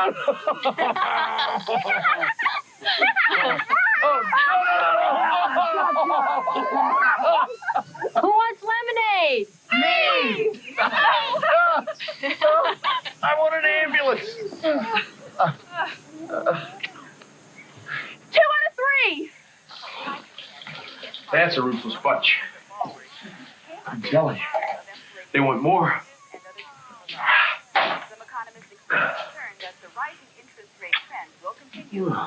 What's that for? For being here. For trying harder for a brighter day tomorrow. And tomorrow. What's tomorrow? I work tomorrow. Yep, and the day after. But guess what, Major? Your 3-year tour is up in August. It's back to the Marine Corps for us. August. You're right. You're looking at one excited short timer. Whatever lies ahead can't be any worse. Come on, you got a fired up squad of jocks out there, eager for a piece of your too. I'm too old for this. Appear to be on the horizon regarding U.S. military involvement in Nicaragua. According to tomorrow's edition of the Washington Post, the United States government is directly involved in the mining of harbors in Nicaragua. Stunned by the disclosures today, reaction was swift from the Senate Foreign Relations Committee. I feel ripped off. That's how I feel. The administration promises not to pursue a military victory in Nicaragua to get money from us. Then we find out they've got mercenaries laying mines down there. Well, here's one senator who won't vote another dime for them.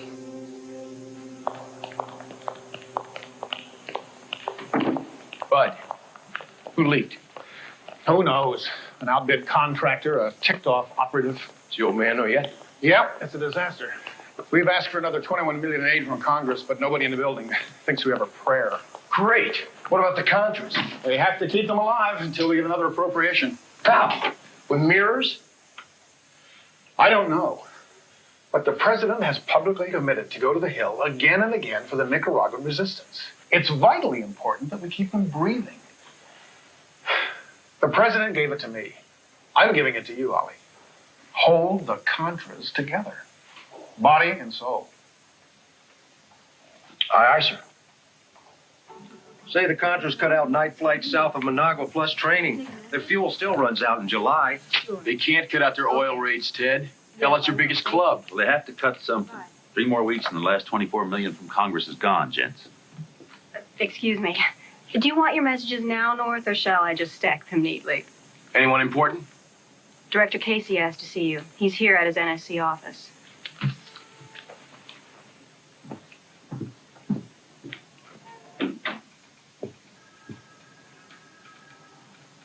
Holly, pretend the holidays are tomorrow. Name your wish. Peace on earth. 5,000 pounds of ammo for every freedom fighter in Nicaragua. Well, Merry Christmas. Bud McFarlane just got Saudi Arabia to commit $8 million. That'll get them into winter. What we do after that, I don't know. Yeah, well, the point is, it'll buy us time. And the Contras' guns. That I'm worried about.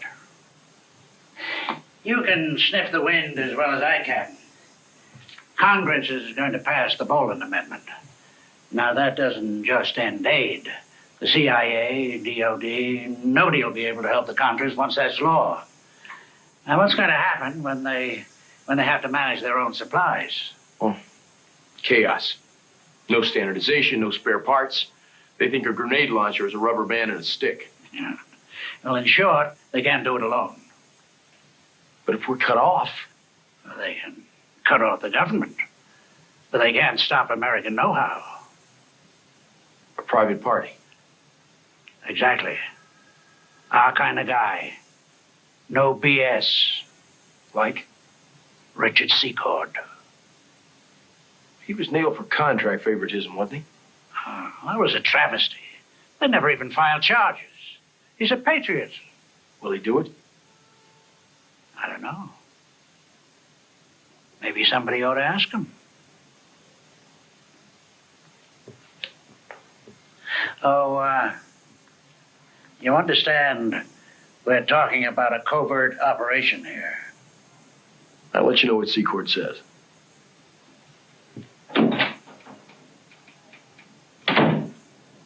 Hell no, Colonel. Nicaragua. In the summer.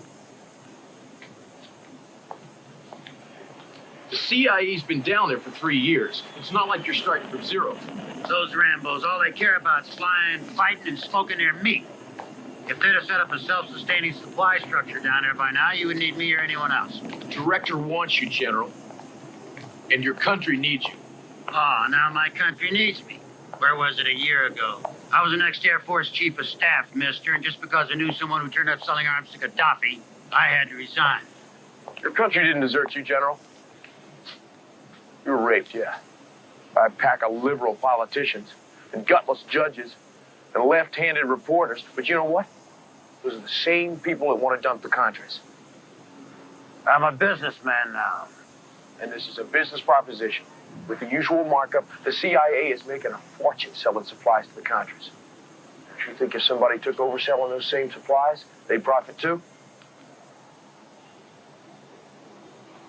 The Contras need management, General. I need a liaison.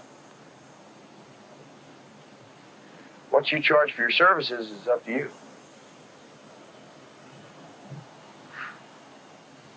I'm back. Get Casey, Tony.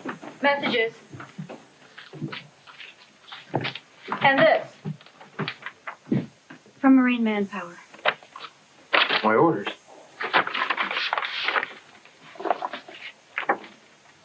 Under about 8-1, Camp Lejeune.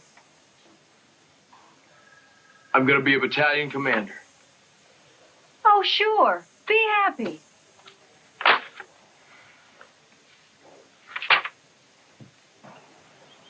Mom, you don't need wool in North Carolina. Pack the sweater. The coldest winter I ever spent was a spring on Onslow Bay. What about these old swimsuits? Well, there's the whole Atlantic Ocean. They're out of style, Mom. We'll pack them everywhere. And have something to wear when we get to the store,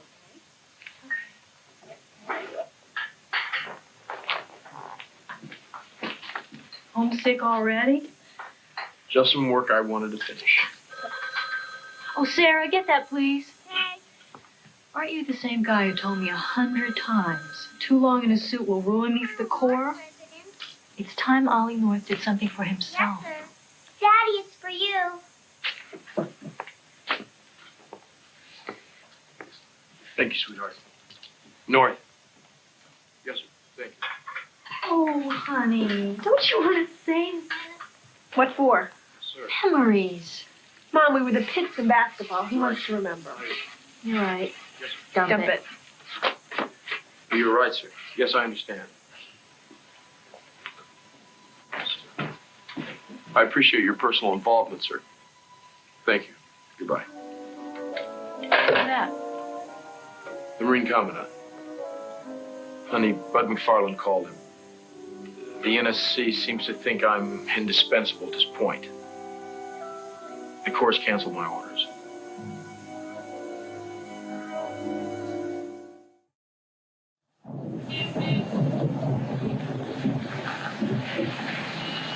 Dick Secord said they've been using these Brazilian hand grenades down there that sometimes blow up when you pull the pin.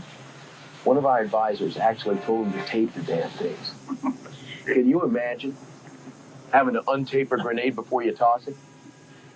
Dick changed the Contra's brand, needless to say. What's he calling his operation? The Enterprise. So far, you have Dick working with just the one Contra, right? Calera, yeah. Well, I think it's time the Enterprise expanded. Let's start spreading the Saudi money among some of the other commandantes, huh? And keep track of the dispersals. Sure. Who does that? Keep the loop small. That's the first thing I learned in the OSS 40 years ago. You are the accountant, Colonel. Can we do this? I mean, within the new legislature? I can't. The Boland Amendment says that no U.S. intelligence agency can raise money or help the Contras militarily. But according to a lawyer at the Oversight Board, the NSC is advisory only. You're in a fortunate position, Ollie. For all of us.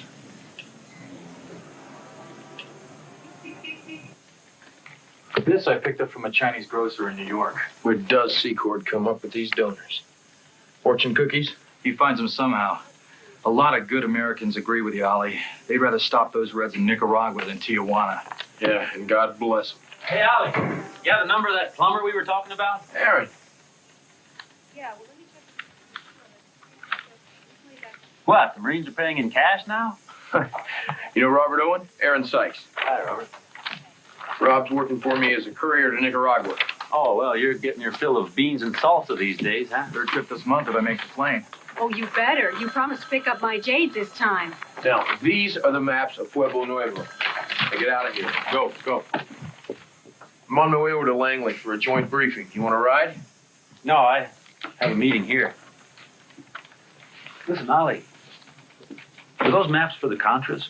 Yeah. But I thought we weren't allowed to pass on any kind of military intelligence. Well, the CIA can't. I can. But that's not what we're hearing. Why? The business of the NSC is policy, not intelligence. But if the park rangers decide to stop chasing grizzlies and do a little policing in Nicaragua, they're subject to the law. If we act like a mini CIA, ipso facto, we are. And this fundraising stuff, I'm not sure we can do that. Congress passed the damn law. We have the right to interpret it. I forgot. Calera said to mention he's going to need another $1.5 million by August. What do I tell him? Tell him I'm working on it.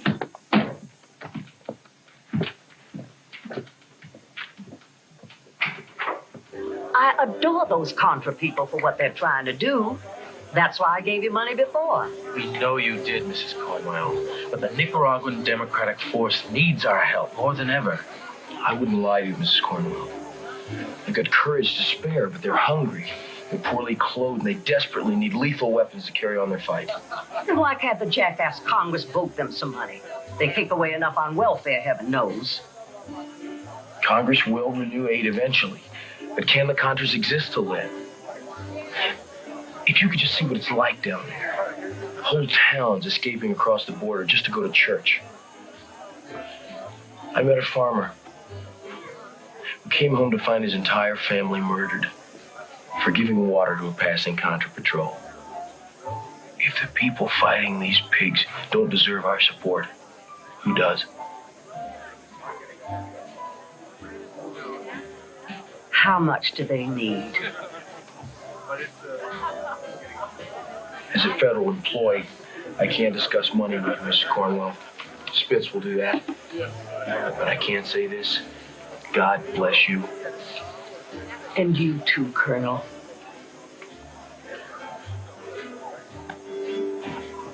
How much does it take to get a meeting with the president? We've arbitrarily said $300,000, but amounts aren't critical here. General Virgin of Murder Incorporated. Let me make it plain to the assassins in Beirut that America will never make concessions to terrorists. The American people are not, I repeat, not going to... Hello? Hi. Listen, I've got 2 more of the Blue Rinse Brigade to see, and I report to finish the office. I think I better sleep there. All right. What's the matter? Nothing.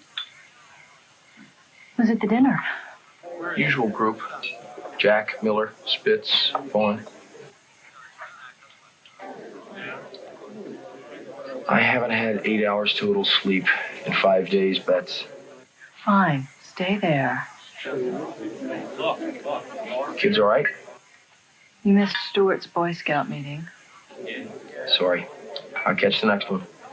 He got his first class badge. Brian's father pinned it on for him. Tell him I'm proud of him, will you? You do it. You're his father. Right.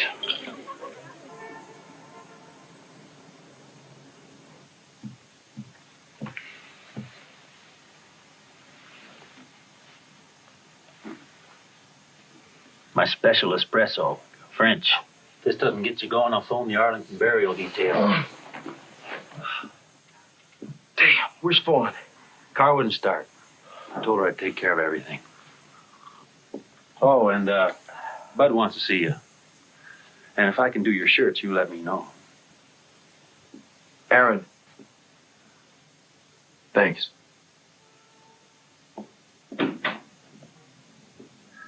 Bud? You all right, Colonel? Yeah, sure. Antacid. 20 years in the gyranes, never a problem. And this job. No wonder it's a revolving door. Listen, at the staff meeting, I'd like to bring up that idea I've been floating on Iran. Selling them arms? Yeah. I'm curious. What do you think? I think I hate dealing with terrorists. Who thought it up? Israel? Come on. Why not? They're a lot more worried about Iraq than Iran. They'd even help. What kind of reaction are you getting so far? Oh, Schultz flew into his usual moral outrage. Weinberger said it's like asking Gaddafi to Washington for a cozy chat. Hell, I know it's explosive. But I see it as a way to open channels to some anti-Khomeini people. Maybe even get the hostages back. Am I nuts? You know, the White House has me meeting with the families of the hostages once a week. Wives, kids, babies. I know. I'd say anything you can do to get those guys home. I'd stay with it.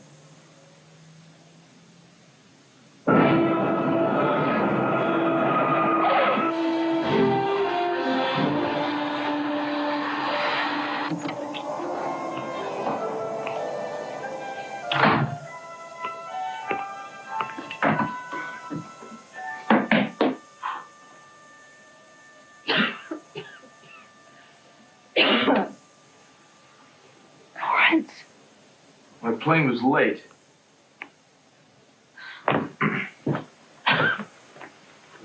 What are you doing in here? I'm trying to stay warm.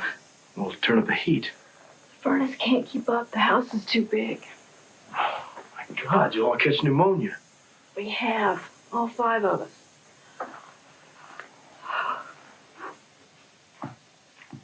You could have called. Where? Managua? What could you do? Send a Contra to chop wood? You can always get me, Betsy.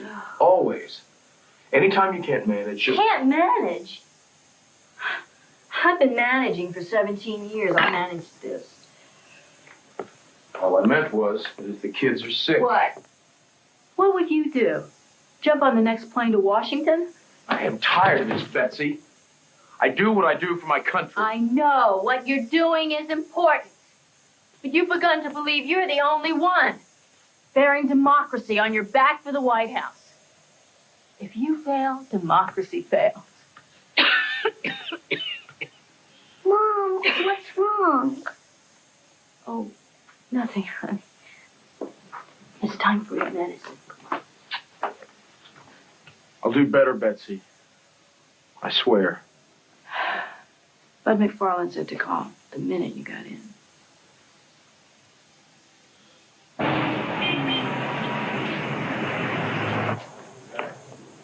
Monsieur McFarland? Téléphone.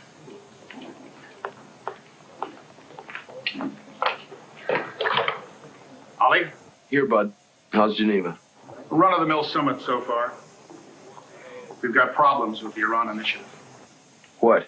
I have 80 Hawk missiles ready to fly to Tehran. The president's overjoyed with the hope of getting the hostages back by the end of the week. And Portugal won't clear the shipment. Portugal? What have they got to do with it? We got Israel to sell our missiles to Iran for us, right? But Israel can't fly missiles straight to Iran. They're mortal enemies. The whole world would know. So we're trying to fly the package through a third country, Portugal. Only they won't let the plane land. It's a ticking bomb, Ollie. Get into it. Yes, sir.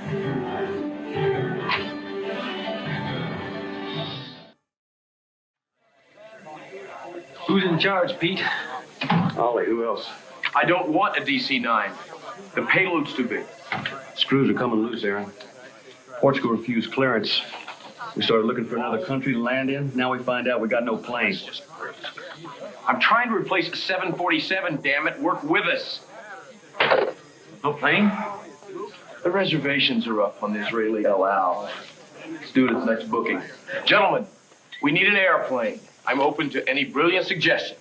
I don't understand why we can't get landing clearance. Couldn't the State Department help with that? The state doesn't know enough about this to help. It's the way it's got to stay. What about the CIA, sir? One of their proprietary airlines. No good. You risk contact with the outside, you blow your cover. We go to Plan B. Tell the CIA they're hauling oil drilling equipment. Ollie, you can't lie to your own people. It's not a lie. It's a covert operation. Covert missions you hide from the enemy, not from your own spies. Hostage lives depend on what we do here, Aaron. And we told Israel that no one would know. Do you think they'd hesitate to cut a corner for us? Hell no. But Israel is a tiny nation surrounded by enemies. We can't afford to damn the consequences. We're a world power. And the world is full of evil. There are sides. You have to choose. Get the CIA desk on the horn. If this blows, Ollie, somebody's gonna fall real hard. Should old acquaintance be forgot, and days of old lang syne? Well, that's enough to drive a Scotsman to drink.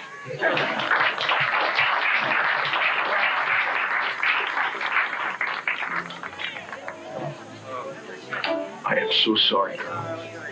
For what? Not getting all the hostages back. Go by far. If you'd only told the Iranians that our missiles don't work on high-altitude aircraft. That's not the reason I resigned, son. I'm out of fuel. Now I'll do what any self-respecting Washington bureaucrat does when he retires. Become a consultant. I've got no regrets. I served with men of character.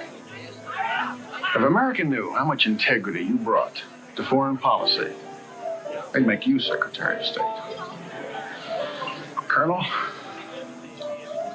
I'm proud to have marched with you.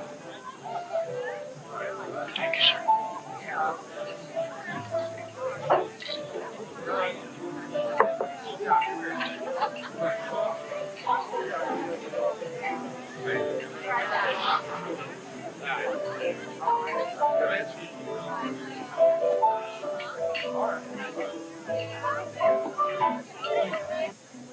buy something in Virginia, but I don't know.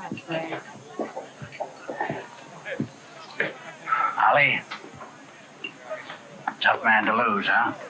Sir, the best. Thank you. Our enemies rejoice, foreign and domestic. One firefight doesn't make a war. He came within a hair of getting the hostages, Ollie. If we're lucky, we'll get another shot with the Iranians. They're already screaming foul about the missiles. Have Dick Secord smooth Gabanifar's feathers and start working on Poindexter. And for God's sake, keep Schultz and Weinberger out of the loop. This could work, Ollie. Just have to convince the president. Yes, sir.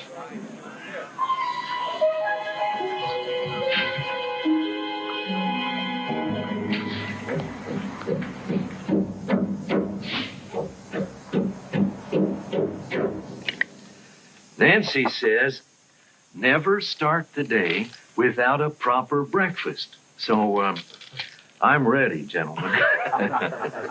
I guess the floor belongs to our new national security advisor. Oh.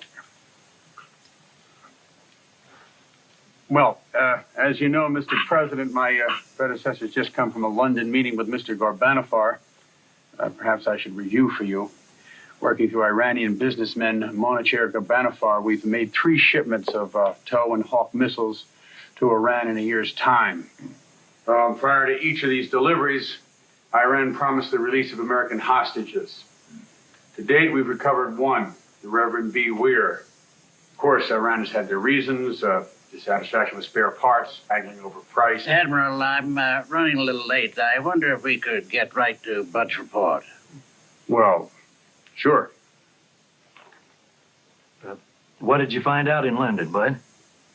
I presented to Mr. Gorbanifar our wish to continue to explore a political opening with Iran and areas of common interest. He could care less. He wanted one deal only, specific number of tows for each hostage. And what'd you tell him?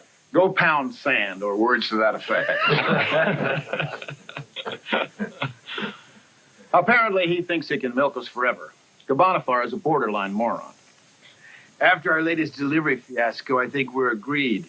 We'd be morons to continue any longer. Mr. Regan, with all due respect, I don't think we should give up so quickly. The weapons involved are minor. The intelligence isn't going to decide the war with Iraq. The question is, can we afford to see the yellow ribbons go back up? Come on, Bill. We were all through this 3 days ago with Schultz and Weinberger. They abhor this policy. This whole initiative has degenerated into arms for hostages. We've told the world we don't deal with terrorists. The world doesn't need to know. Are we morally bankrupt? Our allies would be shocked if they knew we were helping Iran. We're not helping Iran.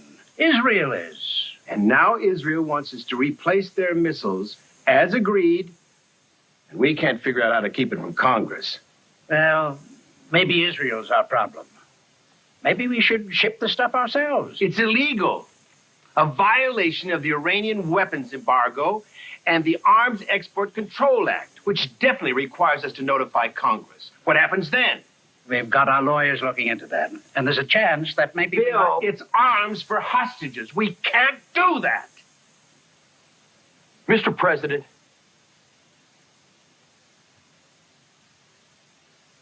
maybe we can do it, maybe we can't. But I was in London with Mr. McFarland, and nobody yet's mentioned the most important consideration of all. Now, go ahead. We were eyeball to eyeball with the Iranians, Mr. President. And as sure as God's above, if we don't continue the negotiations we started, they may kill the hostages. That's blackmail. The only thing keeping the hostages alive is Tehran saying no to the Islamic Jihad. Yes, there are risks in proceeding.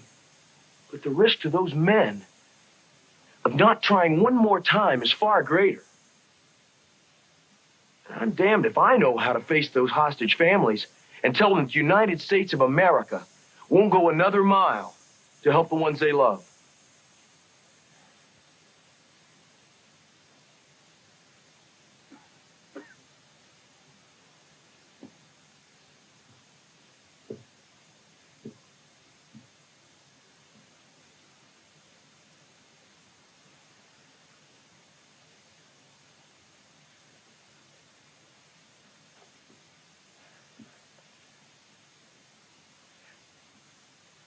maybe we could stay legal if we kept the Israelis involved, Don.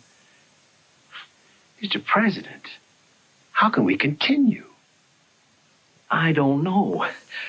But if I fail to get these hostages out over some legal question, the American people will never forgive me.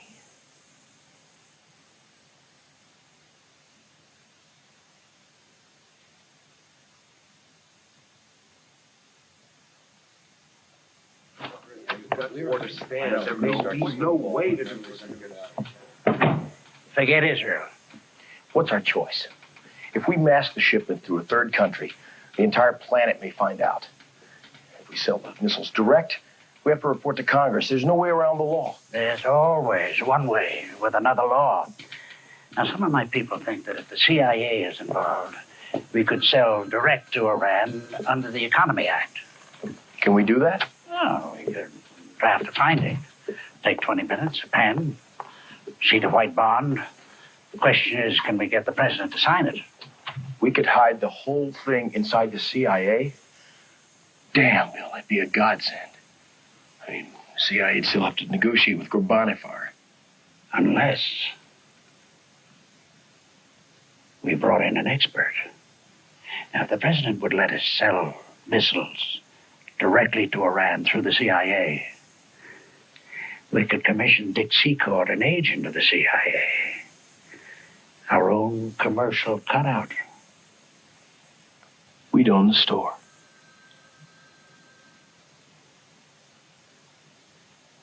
If the president signs.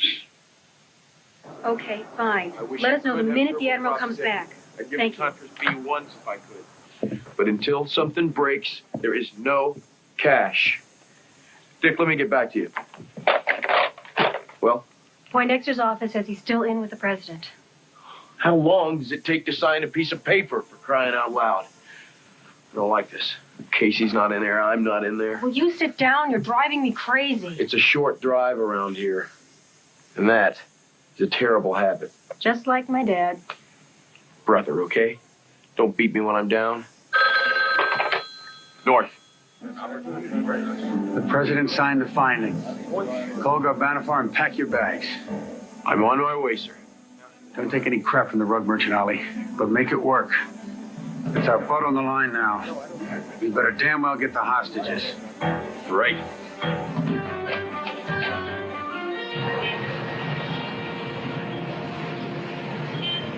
Well, you bet it's a golden opportunity, Monichair, for your bank account. What about us? When do we get what we want? The minute I secure payment from Tehran, Colonel. I'm talking about the hostages. We cannot be deterred by the failures of the past. That's called experience, Mr. Gorbanifar, and our country would like to learn from it. What do you want from me? I have financed my travel. I am here, as I said. I have taken the lie detector test. Yeah, and according to the CIA report, the only thing you passed was your name and nationality. A lot of our guys think we're nuts for dealing with you, Mr. Gorbanifar. Yet you are here, huh? Not for much longer, by God.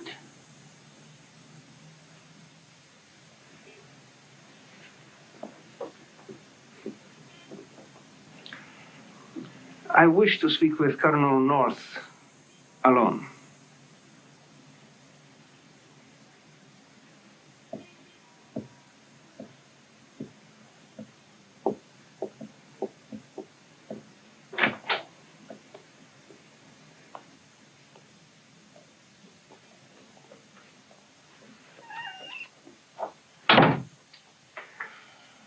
We came here with an agreement in place.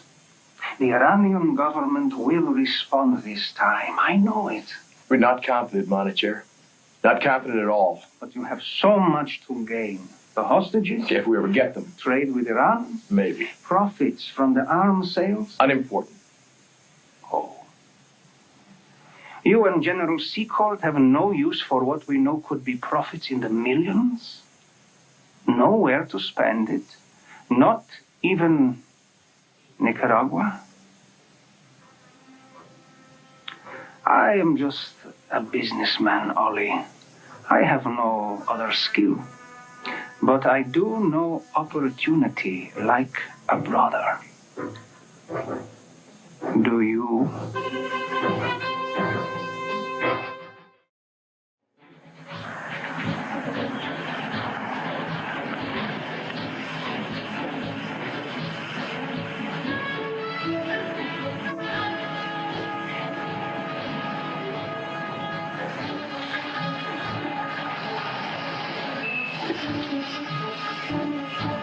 Wait here, please. Oh my God. The ultimate irony. The Ayatollah's money to fuel the Contras. I've toyed with pricing. We can make $4 million on the first sale alone. No more begging for cash for Nicaragua. Continuous supplies of the resistance. You know, if it hadn't come from Urbanifar's fat lips, it'd be perfect. Clue Poindexter right away, but nobody else. Roger that. Just us and the Contras. For now. You see what this could become, don't you? Self-sustaining. A way to work undercover anywhere in the world. Our own fully funded covert actions. No congressional approval. No presidential approval. No rules but one. To do what's right. You give the good Lord time enough, all prayers are answered.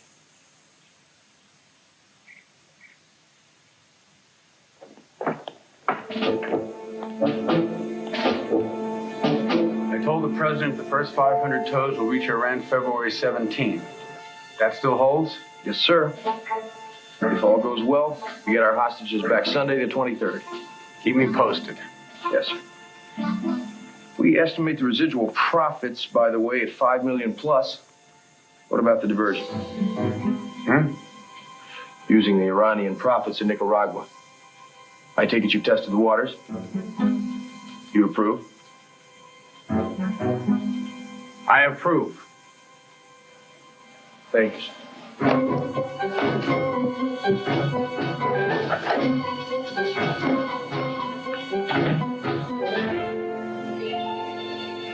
Last item. Residual funds from this transaction of $12 million Nicaragua Democratic Resistance Forces, essential to cover current shortages. Good. Add the usual recommendation for presidential approval. Run it over to Port Extra. Right. Aaron, come in. Here are those figures you wanted on projected Contra troop strength. Right on time. I knew I could count on you, buddy. Thanks. Also, 10,000 rounds. My God, I've seen overseas spy posts less equipped than this. A decoder? Big league mission, big league bats and balls. Word has it that UNC Corps are collecting quite an army of oddballs and spooks. Why else do you think they're calling him Field Marshal North? One man's spook is another man's highly skilled mercenary. And who's calling me field marshal, huh? 6 pencil pushers down the hall who've never heard a gunshot in their lives, right? Yeah, some. Let them yak.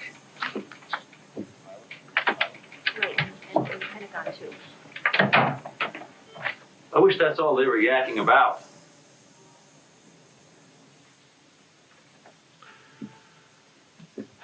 One of the guys heard that you were hospitalized in Bethesda in '74 for a mental problem. What difference does it make if I was? That's the kind of thing you're supposed to report in your application for the NSC. I checked into Bethesda voluntarily. For a couple of weeks I was fine, but it was on my record. My old boss in Vietnam happened to be taking over Quantico at the time. So we talked. And he got it pulled from my medical file. Now what would you have done? I'd like to think I would have been upfront about it. There are rules, Ollie. There are results, Aaron. I expect to fund 5,000 new Contras with the profits from those missiles. And you know what else? We're going to get the hostages back in the same swing. Now, those are the 2 goals that every man in this administration has been trying to achieve for the last 5 years. And I'm the guy who's done it. And I should apologize for being here? No.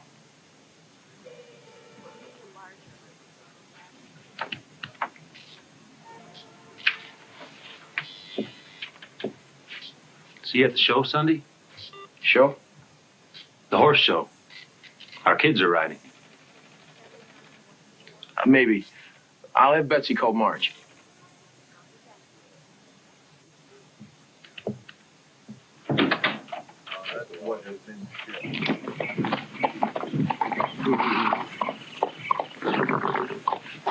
You seem to grow from that saddle, Tate. You really ride well. Thanks. So your next show's tomorrow, huh? Yeah. You want to come? Well, I'd like to, but I have to work. Doesn't matter. I'll score well in the first jumps and then get beaten by Nancy Loomis. Again. Well, maybe tomorrow you'll beat her. No. Mr. Gaynor says I lean too much in the turns. You ride like a champion.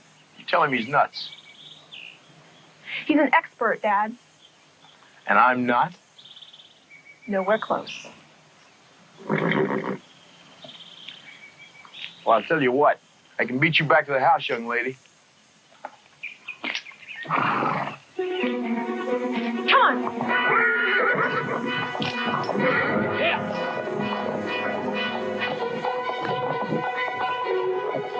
Go, go. Stay on the trail, Tate.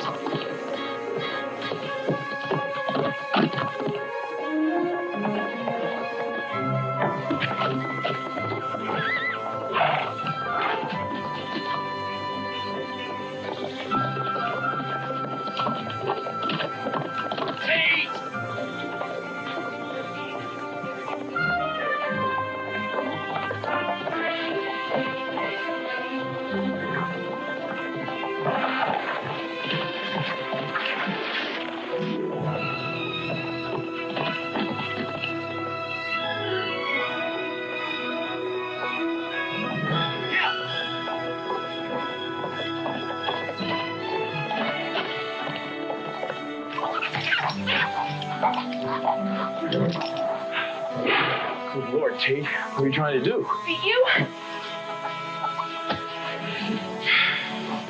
You should have stayed on the trail.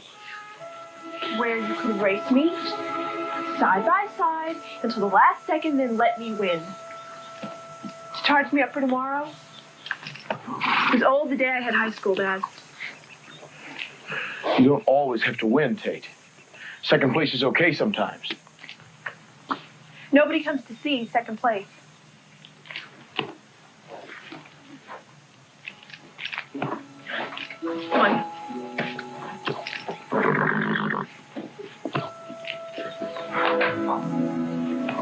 Larry. You ought to see her ride, Betsy.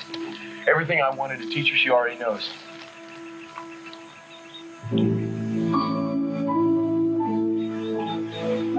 Is it true?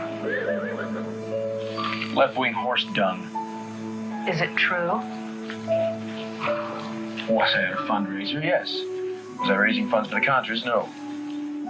This is the way they sell papers. You have nothing to worry about, hon. Nothing. I'm telling you, gentlemen, Congress wants an inquiry. Now get ready. And let him. The Boland Amendment does not apply to the NSC. That's the opinion of one attorney on the Intelligence Oversight Board. And he's starting to backpedal like a nervous duck. As your counsel, Bill, I'm telling you, this is serious. Yeah, and it was serious last year when a story came out. McFarland shot it down then, and we'll handle it now. This isn't page 8 stuff anymore, and you're the lead character. Who the hell do you think is going to save your ass, Colonel? The president, Mr. Weissman, who happens to love my ass. And he'd no sooner desert us than he would the Contras. All right. Say we can tap dance a while. All these cowboys are adding more cannons, more airplanes every day. That's a lot of visibility, Bill. Sooner or later, you're going to get exposed. Well, sooner or later, Congress is going to fund the Contras again. Doesn't matter. You have to stop. Bull. You either stop the communists in Nicaragua or give up Central America, boys. Those people down there are fighting for their lives, and we made a promise. Okay. You're the one who'll have to face a hearing. So what? The Contras face Sandinistas the gun muzzles every day. The least I can do is face a lame bunch of politicians. If you'll excuse me, I'm going to church. Oh, Ollie, when a covert operation goes awry, there's always the chance that someone might need to take a hit to protect the president. That happened, sir. Here I am. I can't think of a finer commander or a greater cause.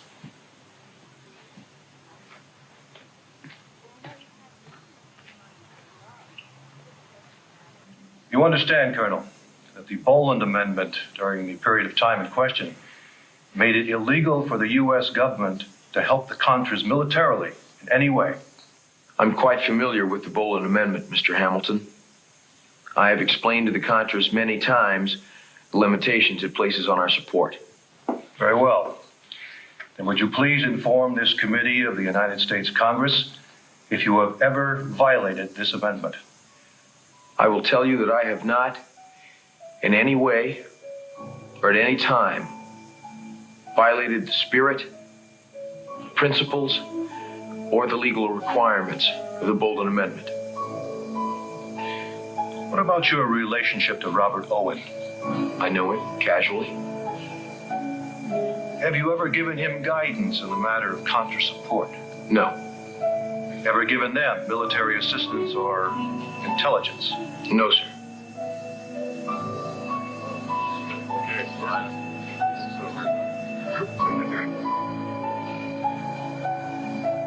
Flying time in Frankfurt will be 10 hours and 12 minutes.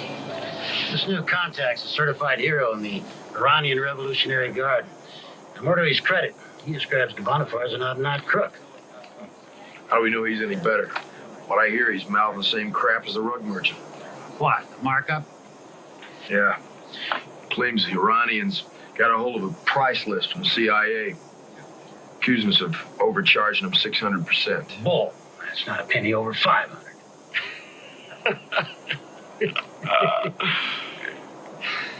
We've been negotiating with these camel kissers for over a year.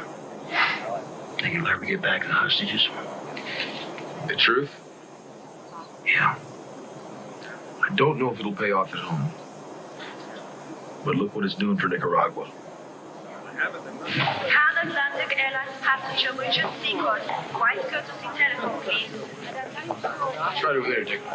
Damn, North, you ought to see our new C-123 screaming over the palm trees, drop 5 tons of cargo on a dime. Maybe we should fly the next load ourselves.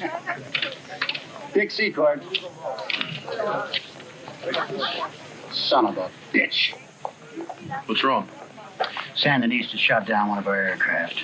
Transatlantic Airlines passenger Dr. Stein. Please go directly to the main. The aircraft was carrying 10,000 pounds of ammo, destined for FDN forces in northern Nicaragua when it was hit in the crotch by a Sandinista SAM-7, Soviet supply. Documents on board connected to Southern Air Transport based in Miami. The surviving crewman is Eugene Hassenfuss, an American. Sandinista showed his IDs to reporters, which linked him to Southern Air. In addition, the Sandinistas searched the dead pilot and found a business card for a man named Robert Owen.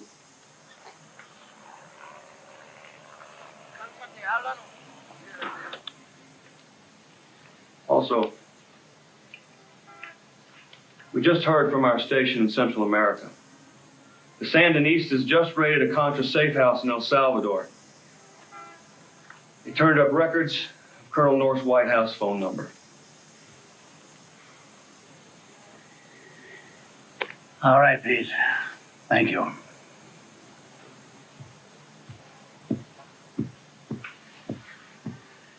Damage control.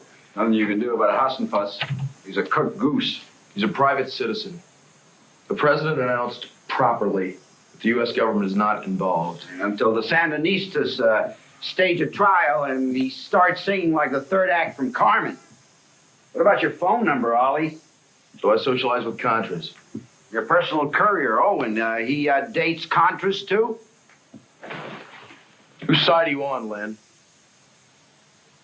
It's coming unraveled, Bill. Len, give me a moment with Ollie, will you?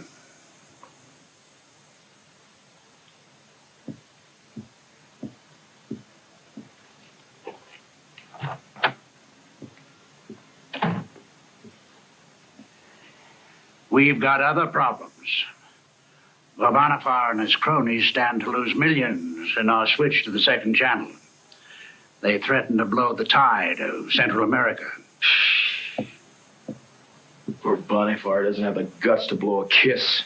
The House has voted a new $100 million aid package. And they have the staying power of a fruit fly. It's time for us to get out. How can we leave this to Congress, Bill? Let go. We've won. For the past 2 years, you've succeeded in doing what the politicians couldn't do. Kept freedom alive. That's more than most of us can dream. Well done, son.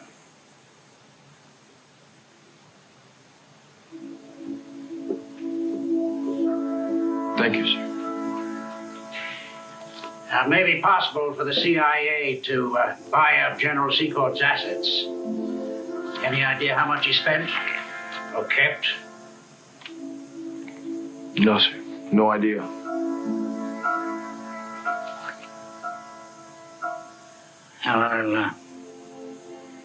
I'll look into it. Oh, and the black book. It's got names and dates. You better destroy it. Sir, we're a heartbeat away from a hostage deal, which could mean their release and one more windfall for the Contras. Well, then we'll play to the final buzzer. But clean out the files first thing in the morning. Anything to do with the Contras, get rid of it. Yes.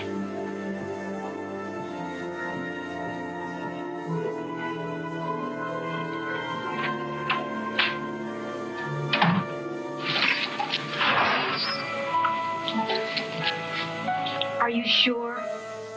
Hell no. I wanted to show this to my grandkids. But I've never disobeyed an order in my life.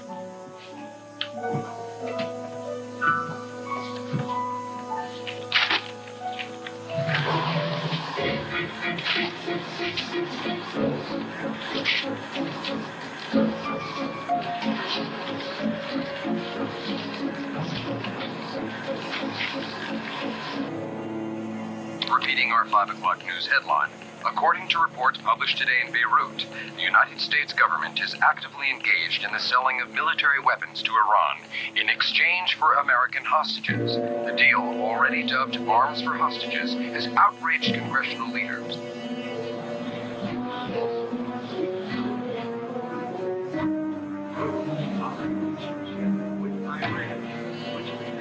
Strategically important to our interests in the Middle East. Please. One question at a time. Now, I authorize the transfer of small amounts of defensive weapons and spare parts. Mr. President, can you explain to the American people, sir, the reports that Israel has been involved in these sales? No, because we, as I say, have had nothing to do with other countries or their shipment of arms. The United States has not swapped full loads of defensive weapons for overseas American hostages, and we will. Now, these shipments of... You hurry and catch the feeding frenzy in there. Yeah, I've been listening on the radio. They were in The press. Print anything they want. Total freedom. And not one of them put their cans on the line to protect that freedom. But with all due respect, Ollie, it's not that simple. It is that simple. All we're doing is running a covert action. We're not conducting a covert action. We're conducting covert policy. The people we elect or appoint to handle diplomacy are totally in the dark, and the people we are using aren't even in the government. No wonder the press smells a rat. At least we got in 2 good years. How soon do you think this thing would have blown if Congress had been involved? You can't use fear of leaks to justify hiding from Congress, Ollie. Good God, how can you put your faith in international arms merchants and declare the U.S. legislature unworthy of trust? At least we made something happen, didn't we? What? How many hostages are back?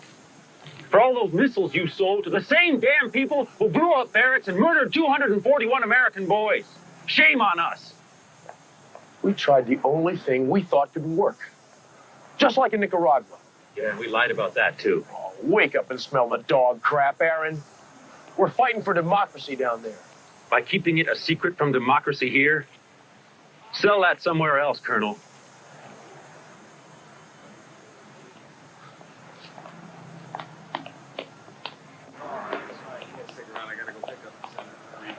Holly, you know the Attorney General, don't you? Yes, of course, Mr. Reese. How are you? Holly? Director Casey and I have to testify tomorrow at the House and Senate Intelligence Committees about this Iranian brouhaha, gentlemen. We thought it would be a good idea to coordinate our explanation. We appreciate your help on this. John, I've got a speech at West Point tonight, so let me get right to it. I've looked over your chronology of events. Holly and the staff worked that up for us. And I've got a point of confusion. Based on the information you've given him, the president has denied any American involvement in an Israeli shipment of Hawk missiles in November '85. That's right, yes. But the missiles were carried from Israel to Iran in a CIA proprietary airline.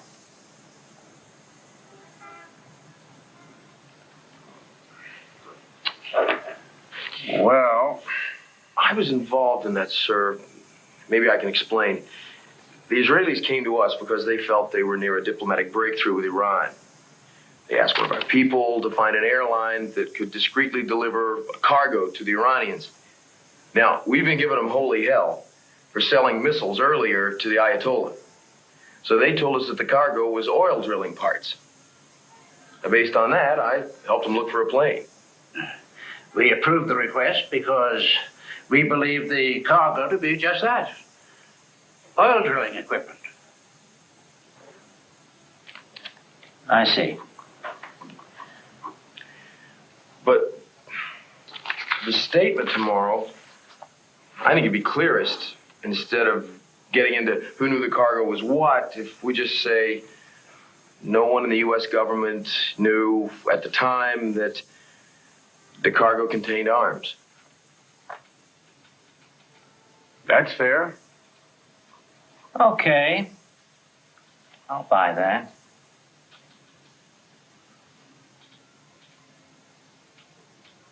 Who represented the United States in these Iranian negotiations, Mr. President? Former National Security Advisor McFarlane and others. And I will tell you, they performed admirably. Sir, did they break any laws, sir? None at all. Was the cabinet consulted on this, sir? Yes, the full cabinet was consulted. Can you tell us what kinds of arms are we talking? I may be up for a while. Betsy.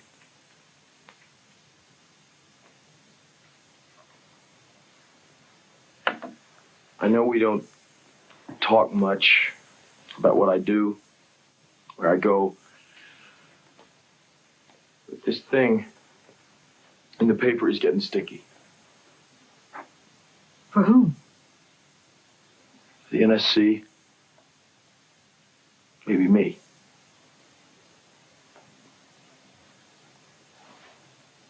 See, sometimes when people get mad at the king, they blame one of the knights. Blame for what? Who knows? Trying too hard. But I want you to know that no matter what happens, I'll keep it away from you and the kids. We'll be okay. I have friends who will stand and be counted.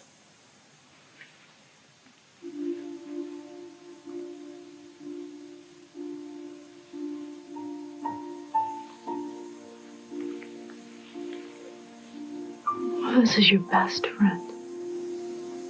And I'll be the first to stand. For however long it takes.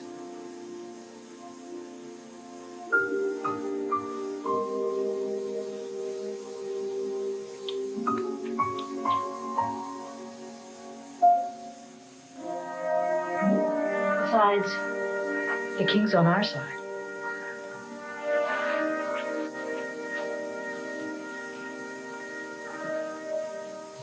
Did we offer ransom for the hostages, Mr. President? No, we did not. Repeat, we did not offer weapons or anything else for the hostages, nor will we. We will never do that. I thank you. Do you have any indication regarding the release of the hostages? When will the hostages be released, Mr. President? Do you have any? But questions remain, Jim. After the president denied any third country involvement in the sales yesterday, the White House quickly changed the statement and clarified Israel's obvious role. Indeed, the questions are only starting, beginning with, how much more does the president know that he forgot to tell?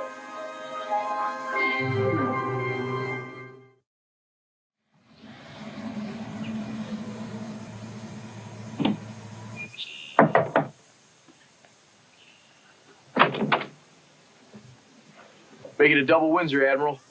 Show those Democratic feedbags how to dress. Some of them would like to tie this for me. They'd have to go to school. I got to thinking last night about telling the committee that we didn't know the proprietary plane was carrying arms. We may have a problem. I hear from Casey that our pilot may have radioed Portugal at that time, saying that he was carrying weapons. It's already scratched. State's legal people called. Schultz specifically remembers McFarland talking about shipping arms to Iran through Israel, before the fact. Schultz won't have any part of a cover. Great. What are you going to tell Congress?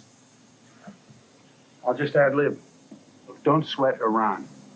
Just don't ever let anyone know we plug missile profits into Nicaragua. It's the diversion that could kill us. Well, we've mocked the files. Everything? The key stuff's gone. We'll keep shredding. I'll destroy everything. It's getting serious. More than you know. Admiral, the president does know, doesn't he? About what? The diversion. No.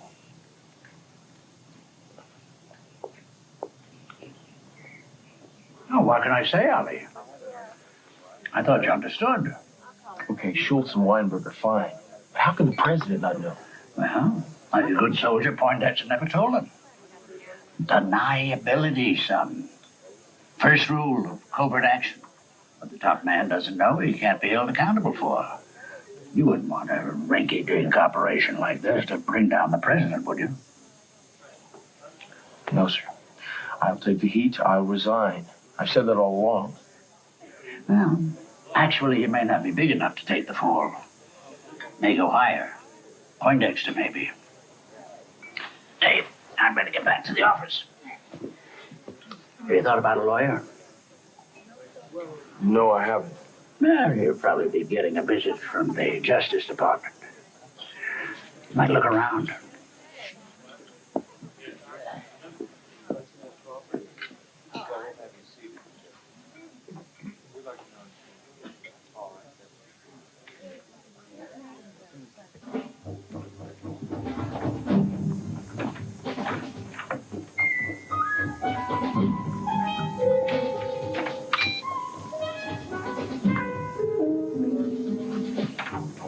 I don't think we need these anymore, do we, Miss Hall?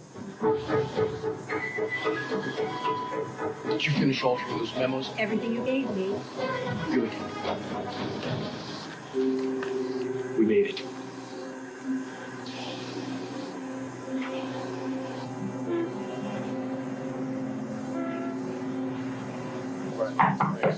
Annette. Sorry, sir, there were no secretaries out here. We give him Sunday off in the Justice Department. Have a seat. You want some coffee? No, thank you, sir. Well, I appreciate you coming. There's nothing really special about this drill, Ollie. We're just trying to flesh out the recollections of everyone involved. The worst thing that could happen would be for someone to put a good spin on something to protect the president or themselves. Yes, sir. Now, how'd you get caught up in this shipment of Hawk missiles last year? I got a call from Bud McFarland in Geneva asking me to help Israel move something to Iran. Did he say what? No, but the Israelis told me it was oil-related equipment. So I sent Secord to help with the shipment and called the CIA to get a proprietary to fly the stuff. And when did you find out that the cargo was, in fact, a Hawk missile? Not until Secord saw the shipment and told me.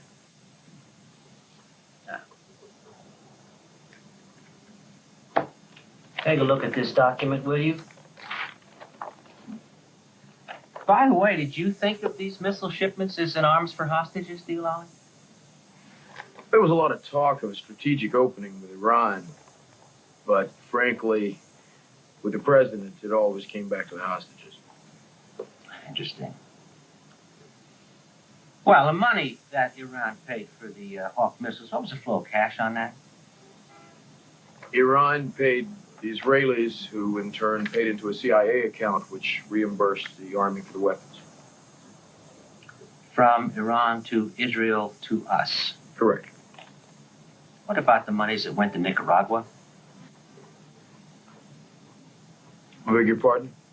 Take a look at that report of yours we found. It's a bit dusty from the back of the bin, but the last section there, about diverting profits to the Contras. How much of the Hawk funds got sent south? Did you happen to find a cover memo attached to this? No. Should we have?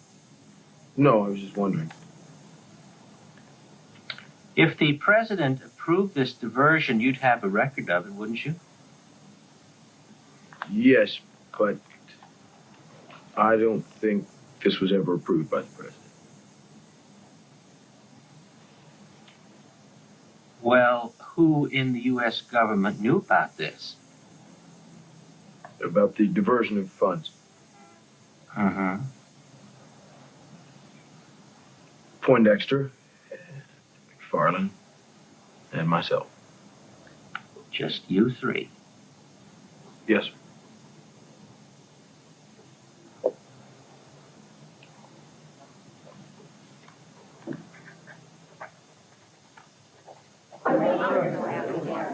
Bless our ministers, our teachers, our leaders, O Lord. And in this time of trial, God bless America.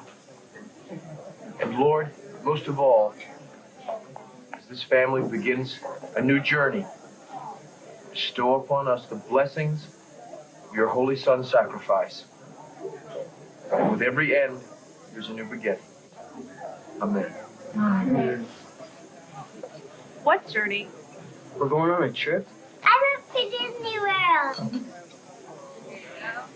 Now, you guys know that I've been working with President Reagan for quite some time now.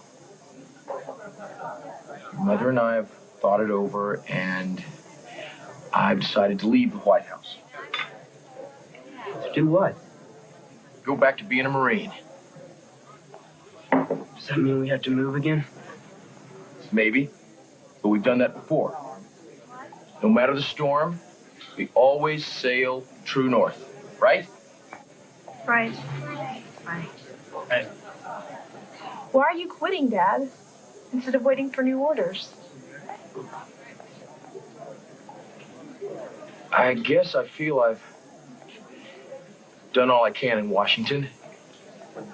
And there are people there who are grateful for what I've done, and there are people who aren't. I've always done what I thought was right. And the people who count are really thankful. I don't believe I'm saying this, but I can't wait to be a Marine wife again.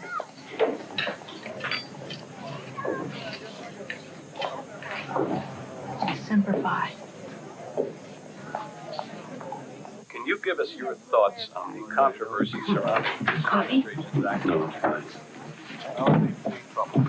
Am I late? When's the press conference? 2 minutes. Certainly will.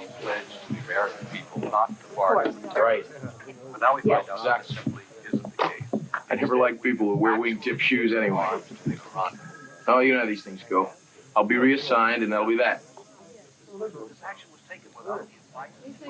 Times like these, you find out who your friends really are.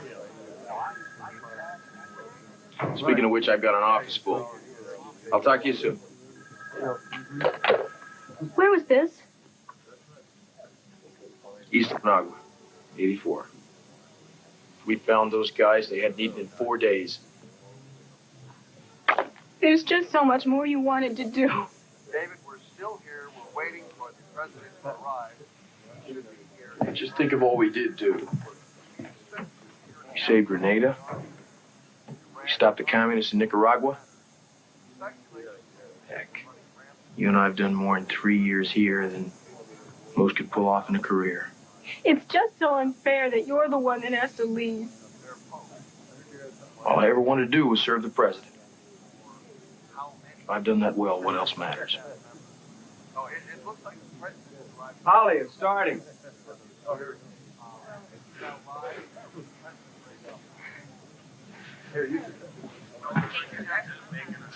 Ladies and gentlemen, the President of the United States.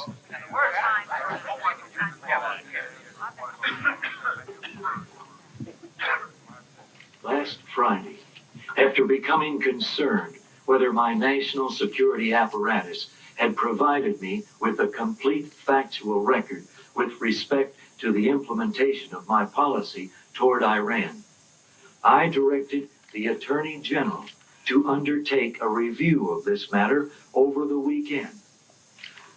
This report led me to conclude that I was not fully informed on the nature of one of the activities undertaken in connection with this initiative. I've just met with my national security advisors and congressional leaders to inform them of the actions that I'm taking today. Although not directly involved, Vice Admiral John Poindexter has asked to be relieved of his assignment as Assistant to the President for National Security Affairs and to return to another assignment in the Navy. Good. As for Lieutenant Colonel Oliver North, he has been relieved of his duties on the National Security Council staff. What? Him deeply troubled. Wait a second, that's not right. Implementation of a policy aimed at resolving a truly tragic situation in the Middle East has resulted in such conflict. Colonel Oliver North's office. It's Dick for all of this. It's 6 Ecorse.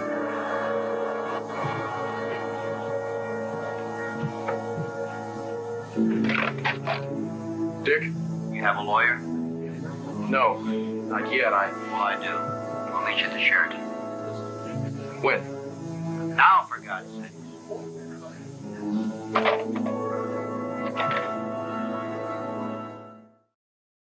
All right, granted. They didn't let me resign. Like they did Poindexter? I talked to the Justice Department. They're building a wall around Reagan. Mies is panicking. I'd say they're coming after you both.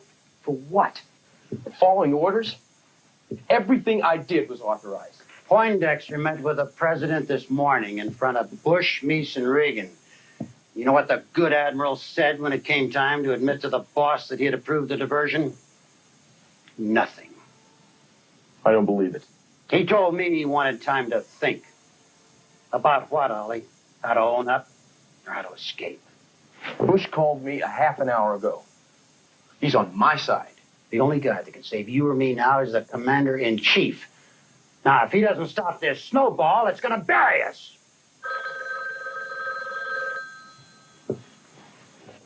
Yeah. Ollie, What's the matter, Fawn? the president's calling you. Put him on. Ollie, Yes, Mr. President. I just wanted to say I'm sorry the way things turned out. I understand, sir. I have nothing but the highest regard for you, sir. This whole affair, I just didn't know. I'm sorry it's brought you under such a cloud, sir. All I ever wanted to do was serve you, Mr. President. And you have, son. Remarkably. You're a national hero. That's good of you to say, sir. Ask for an appointment. I'd say this is all going to make a hell of a movie someday. Could be, sir. Well, good to talk with you. You too, sir. An honor. Demand to see him, Ollie. Goodbye. Goodbye, sir. Mr. President. Mr. President.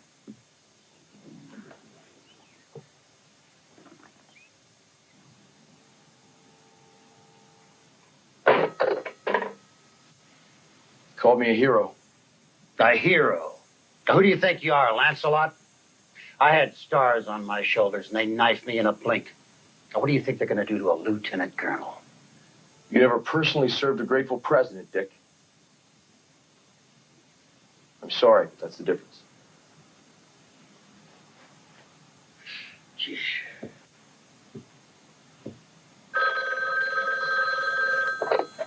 North. Ollie, they're getting ready to secure the office. Maybe you should come back. No reason to. I think you should come back, Colonel. I found more originals. What now? Fawn found some papers we should have burned. Security sealing the office. They're going criminal, no doubt about it. Criminal? What do you think we've been talking about? I've never done anything criminal. Ever. The Justice Department has a long list, Colonel. Violation of the Arms Export Act, misuse of funds, false testimony to Congress. Wait a second, Phil. Sure, we boxed in the shadows. We had to. What law did we break? Well, ultimately, they're going to say that funding the Contras was a violation of the Appropriations Clause. Of what?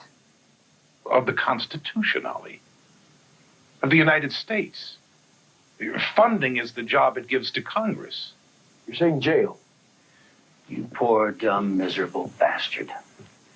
You forgot the first rule. Soldiers are expendable.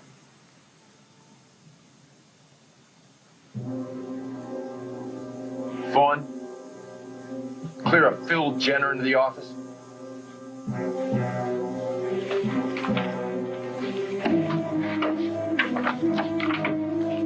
No, you shouldn't have to do it.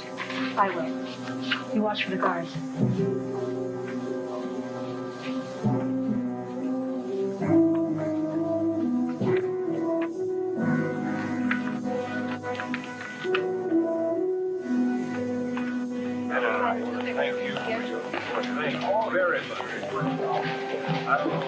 Hi, where's the material?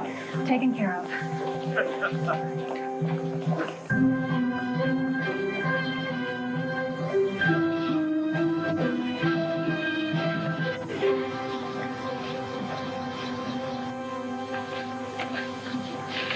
Good girl. Did we get all the altered documents back in the file? I think so. What happens next? I don't know. Ask my attorney. There'll be questions. At some point, Fawn, you're going to have to give a deposition at least. Okay. Now, if they ask you about the shredding, what are you going to say? We shred every day.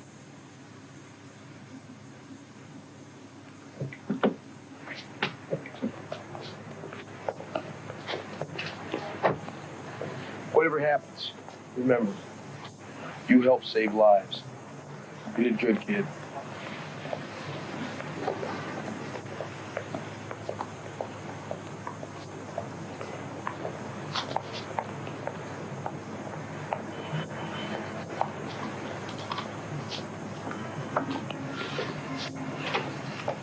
I'm on down the road.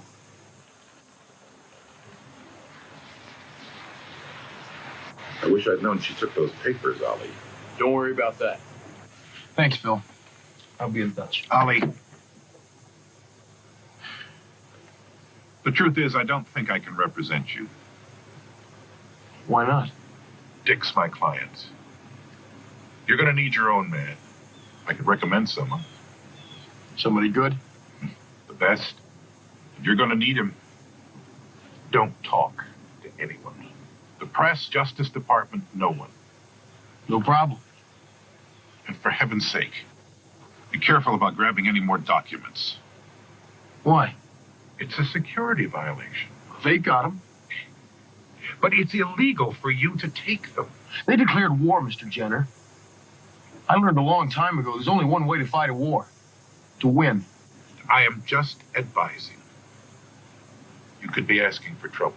They asked for trouble. I gave them everything. My guts, my life, everything. If they want to throw somebody at the Sharks, let them look for a volunteer. This Marine ain't going.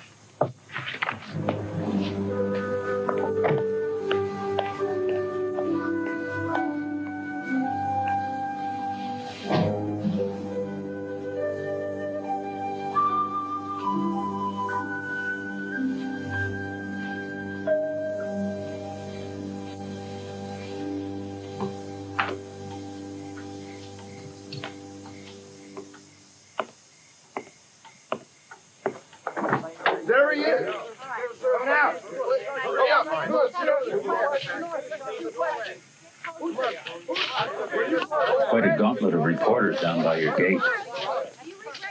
Gee, I hope you didn't run over one. What are you doing here? I spotted these in a wastebasket yesterday. I was on my way home. I figured you'd rather keep them. I appreciate it. Look, Ollie, about our argument. Forget it, Aaron. People say things they don't mean. No, I meant that. Every word. What you guys tried to pull was nothing short of a secret government. The most dangerous threat to my country that I could possibly imagine. And I think you were badly used by a shrewd Irishman at the CIA who kept his boys clean while he hung you out to dry. I'm busy these days, Aaron. Anything else? Just that. And thank you. For what? For the lesson. No one who's walked through a government door ever worked as hard or with as much purpose as you did. You were a great example. In an odd way, you taught the guys who do what I do something about vigilance. What are you trying to say? Just that I'm sorry that anyone, didn't tell you when to stop.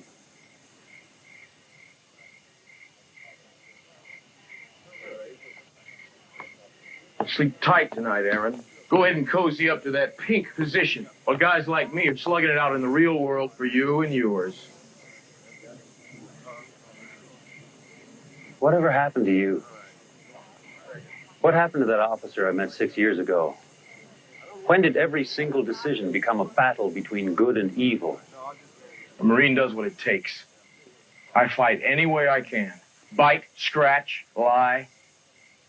Because in the end, America's worth it. The end justifies the means. You're damn right. But that's not what America's about, Colonel. America is about the means.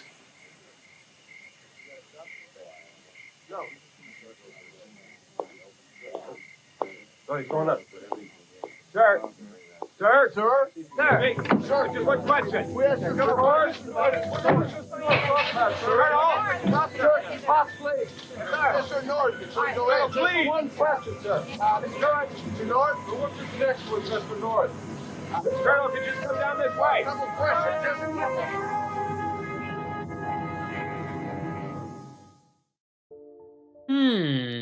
That was a bit anticlimactic, but yeah, that wraps up Guts and Glory, the rise and fall of Oliver North, and my first reaction is that this weirdly felt like history looping back on itself.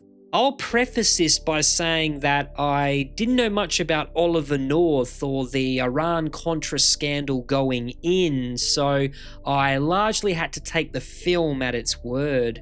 Knowing it was written by Pulitzer Prize-winning journalist Ben Bradley Jr. gave it some credibility, especially given his track record of exposing institutional cover-ups. Still, you could feel the constraints of telling this story while the real-world consequences were very much up in the air. What really worked for me was how the movie treated North as a genuinely complex figure. David Keith played him with a convincing mix of discipline, certainty, and creeping self-importance. You saw the battlefield hero, the true believer, and then gradually the moral decay. He wasn't portrayed as a one-note villain, and that ambiguity was easily the film's greatest strength. The idea that corruption becomes acceptable when it's framed as serving a higher cause was a strong, consistent theme throughout. Annette O'Toole was perfectly cast as his wife, acting as the moral counterweight, someone still anchored in truth while everything else around her slid deeper into secrecy.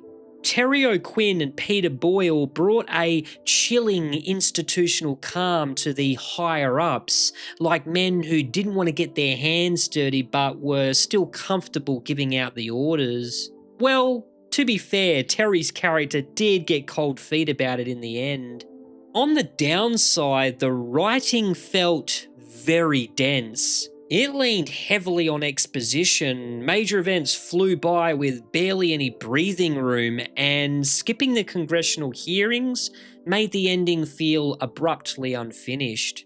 The direction was serviceable, but the grainy VHS quality didn't do it any favours. Watching this now in light of recent events in Venezuela made it hit differently. The film unintentionally mirrors how US interventionism in Latin America keeps resurfacing. The language changes, the targets change, but the core belief that the outcomes justify covert actions never really goes away. So overall, I saw this as a flawed but compelling time capsule. Not a full reckoning, but a snapshot taken dangerously close to the fire. That's why I'm giving it 3.5 out of 5 stars. Let me know what you thought. Did it feel honest, or did it let too many people off the hook? Like, subscribe, and drop your take in the comments. This is Holy Critic, signing out.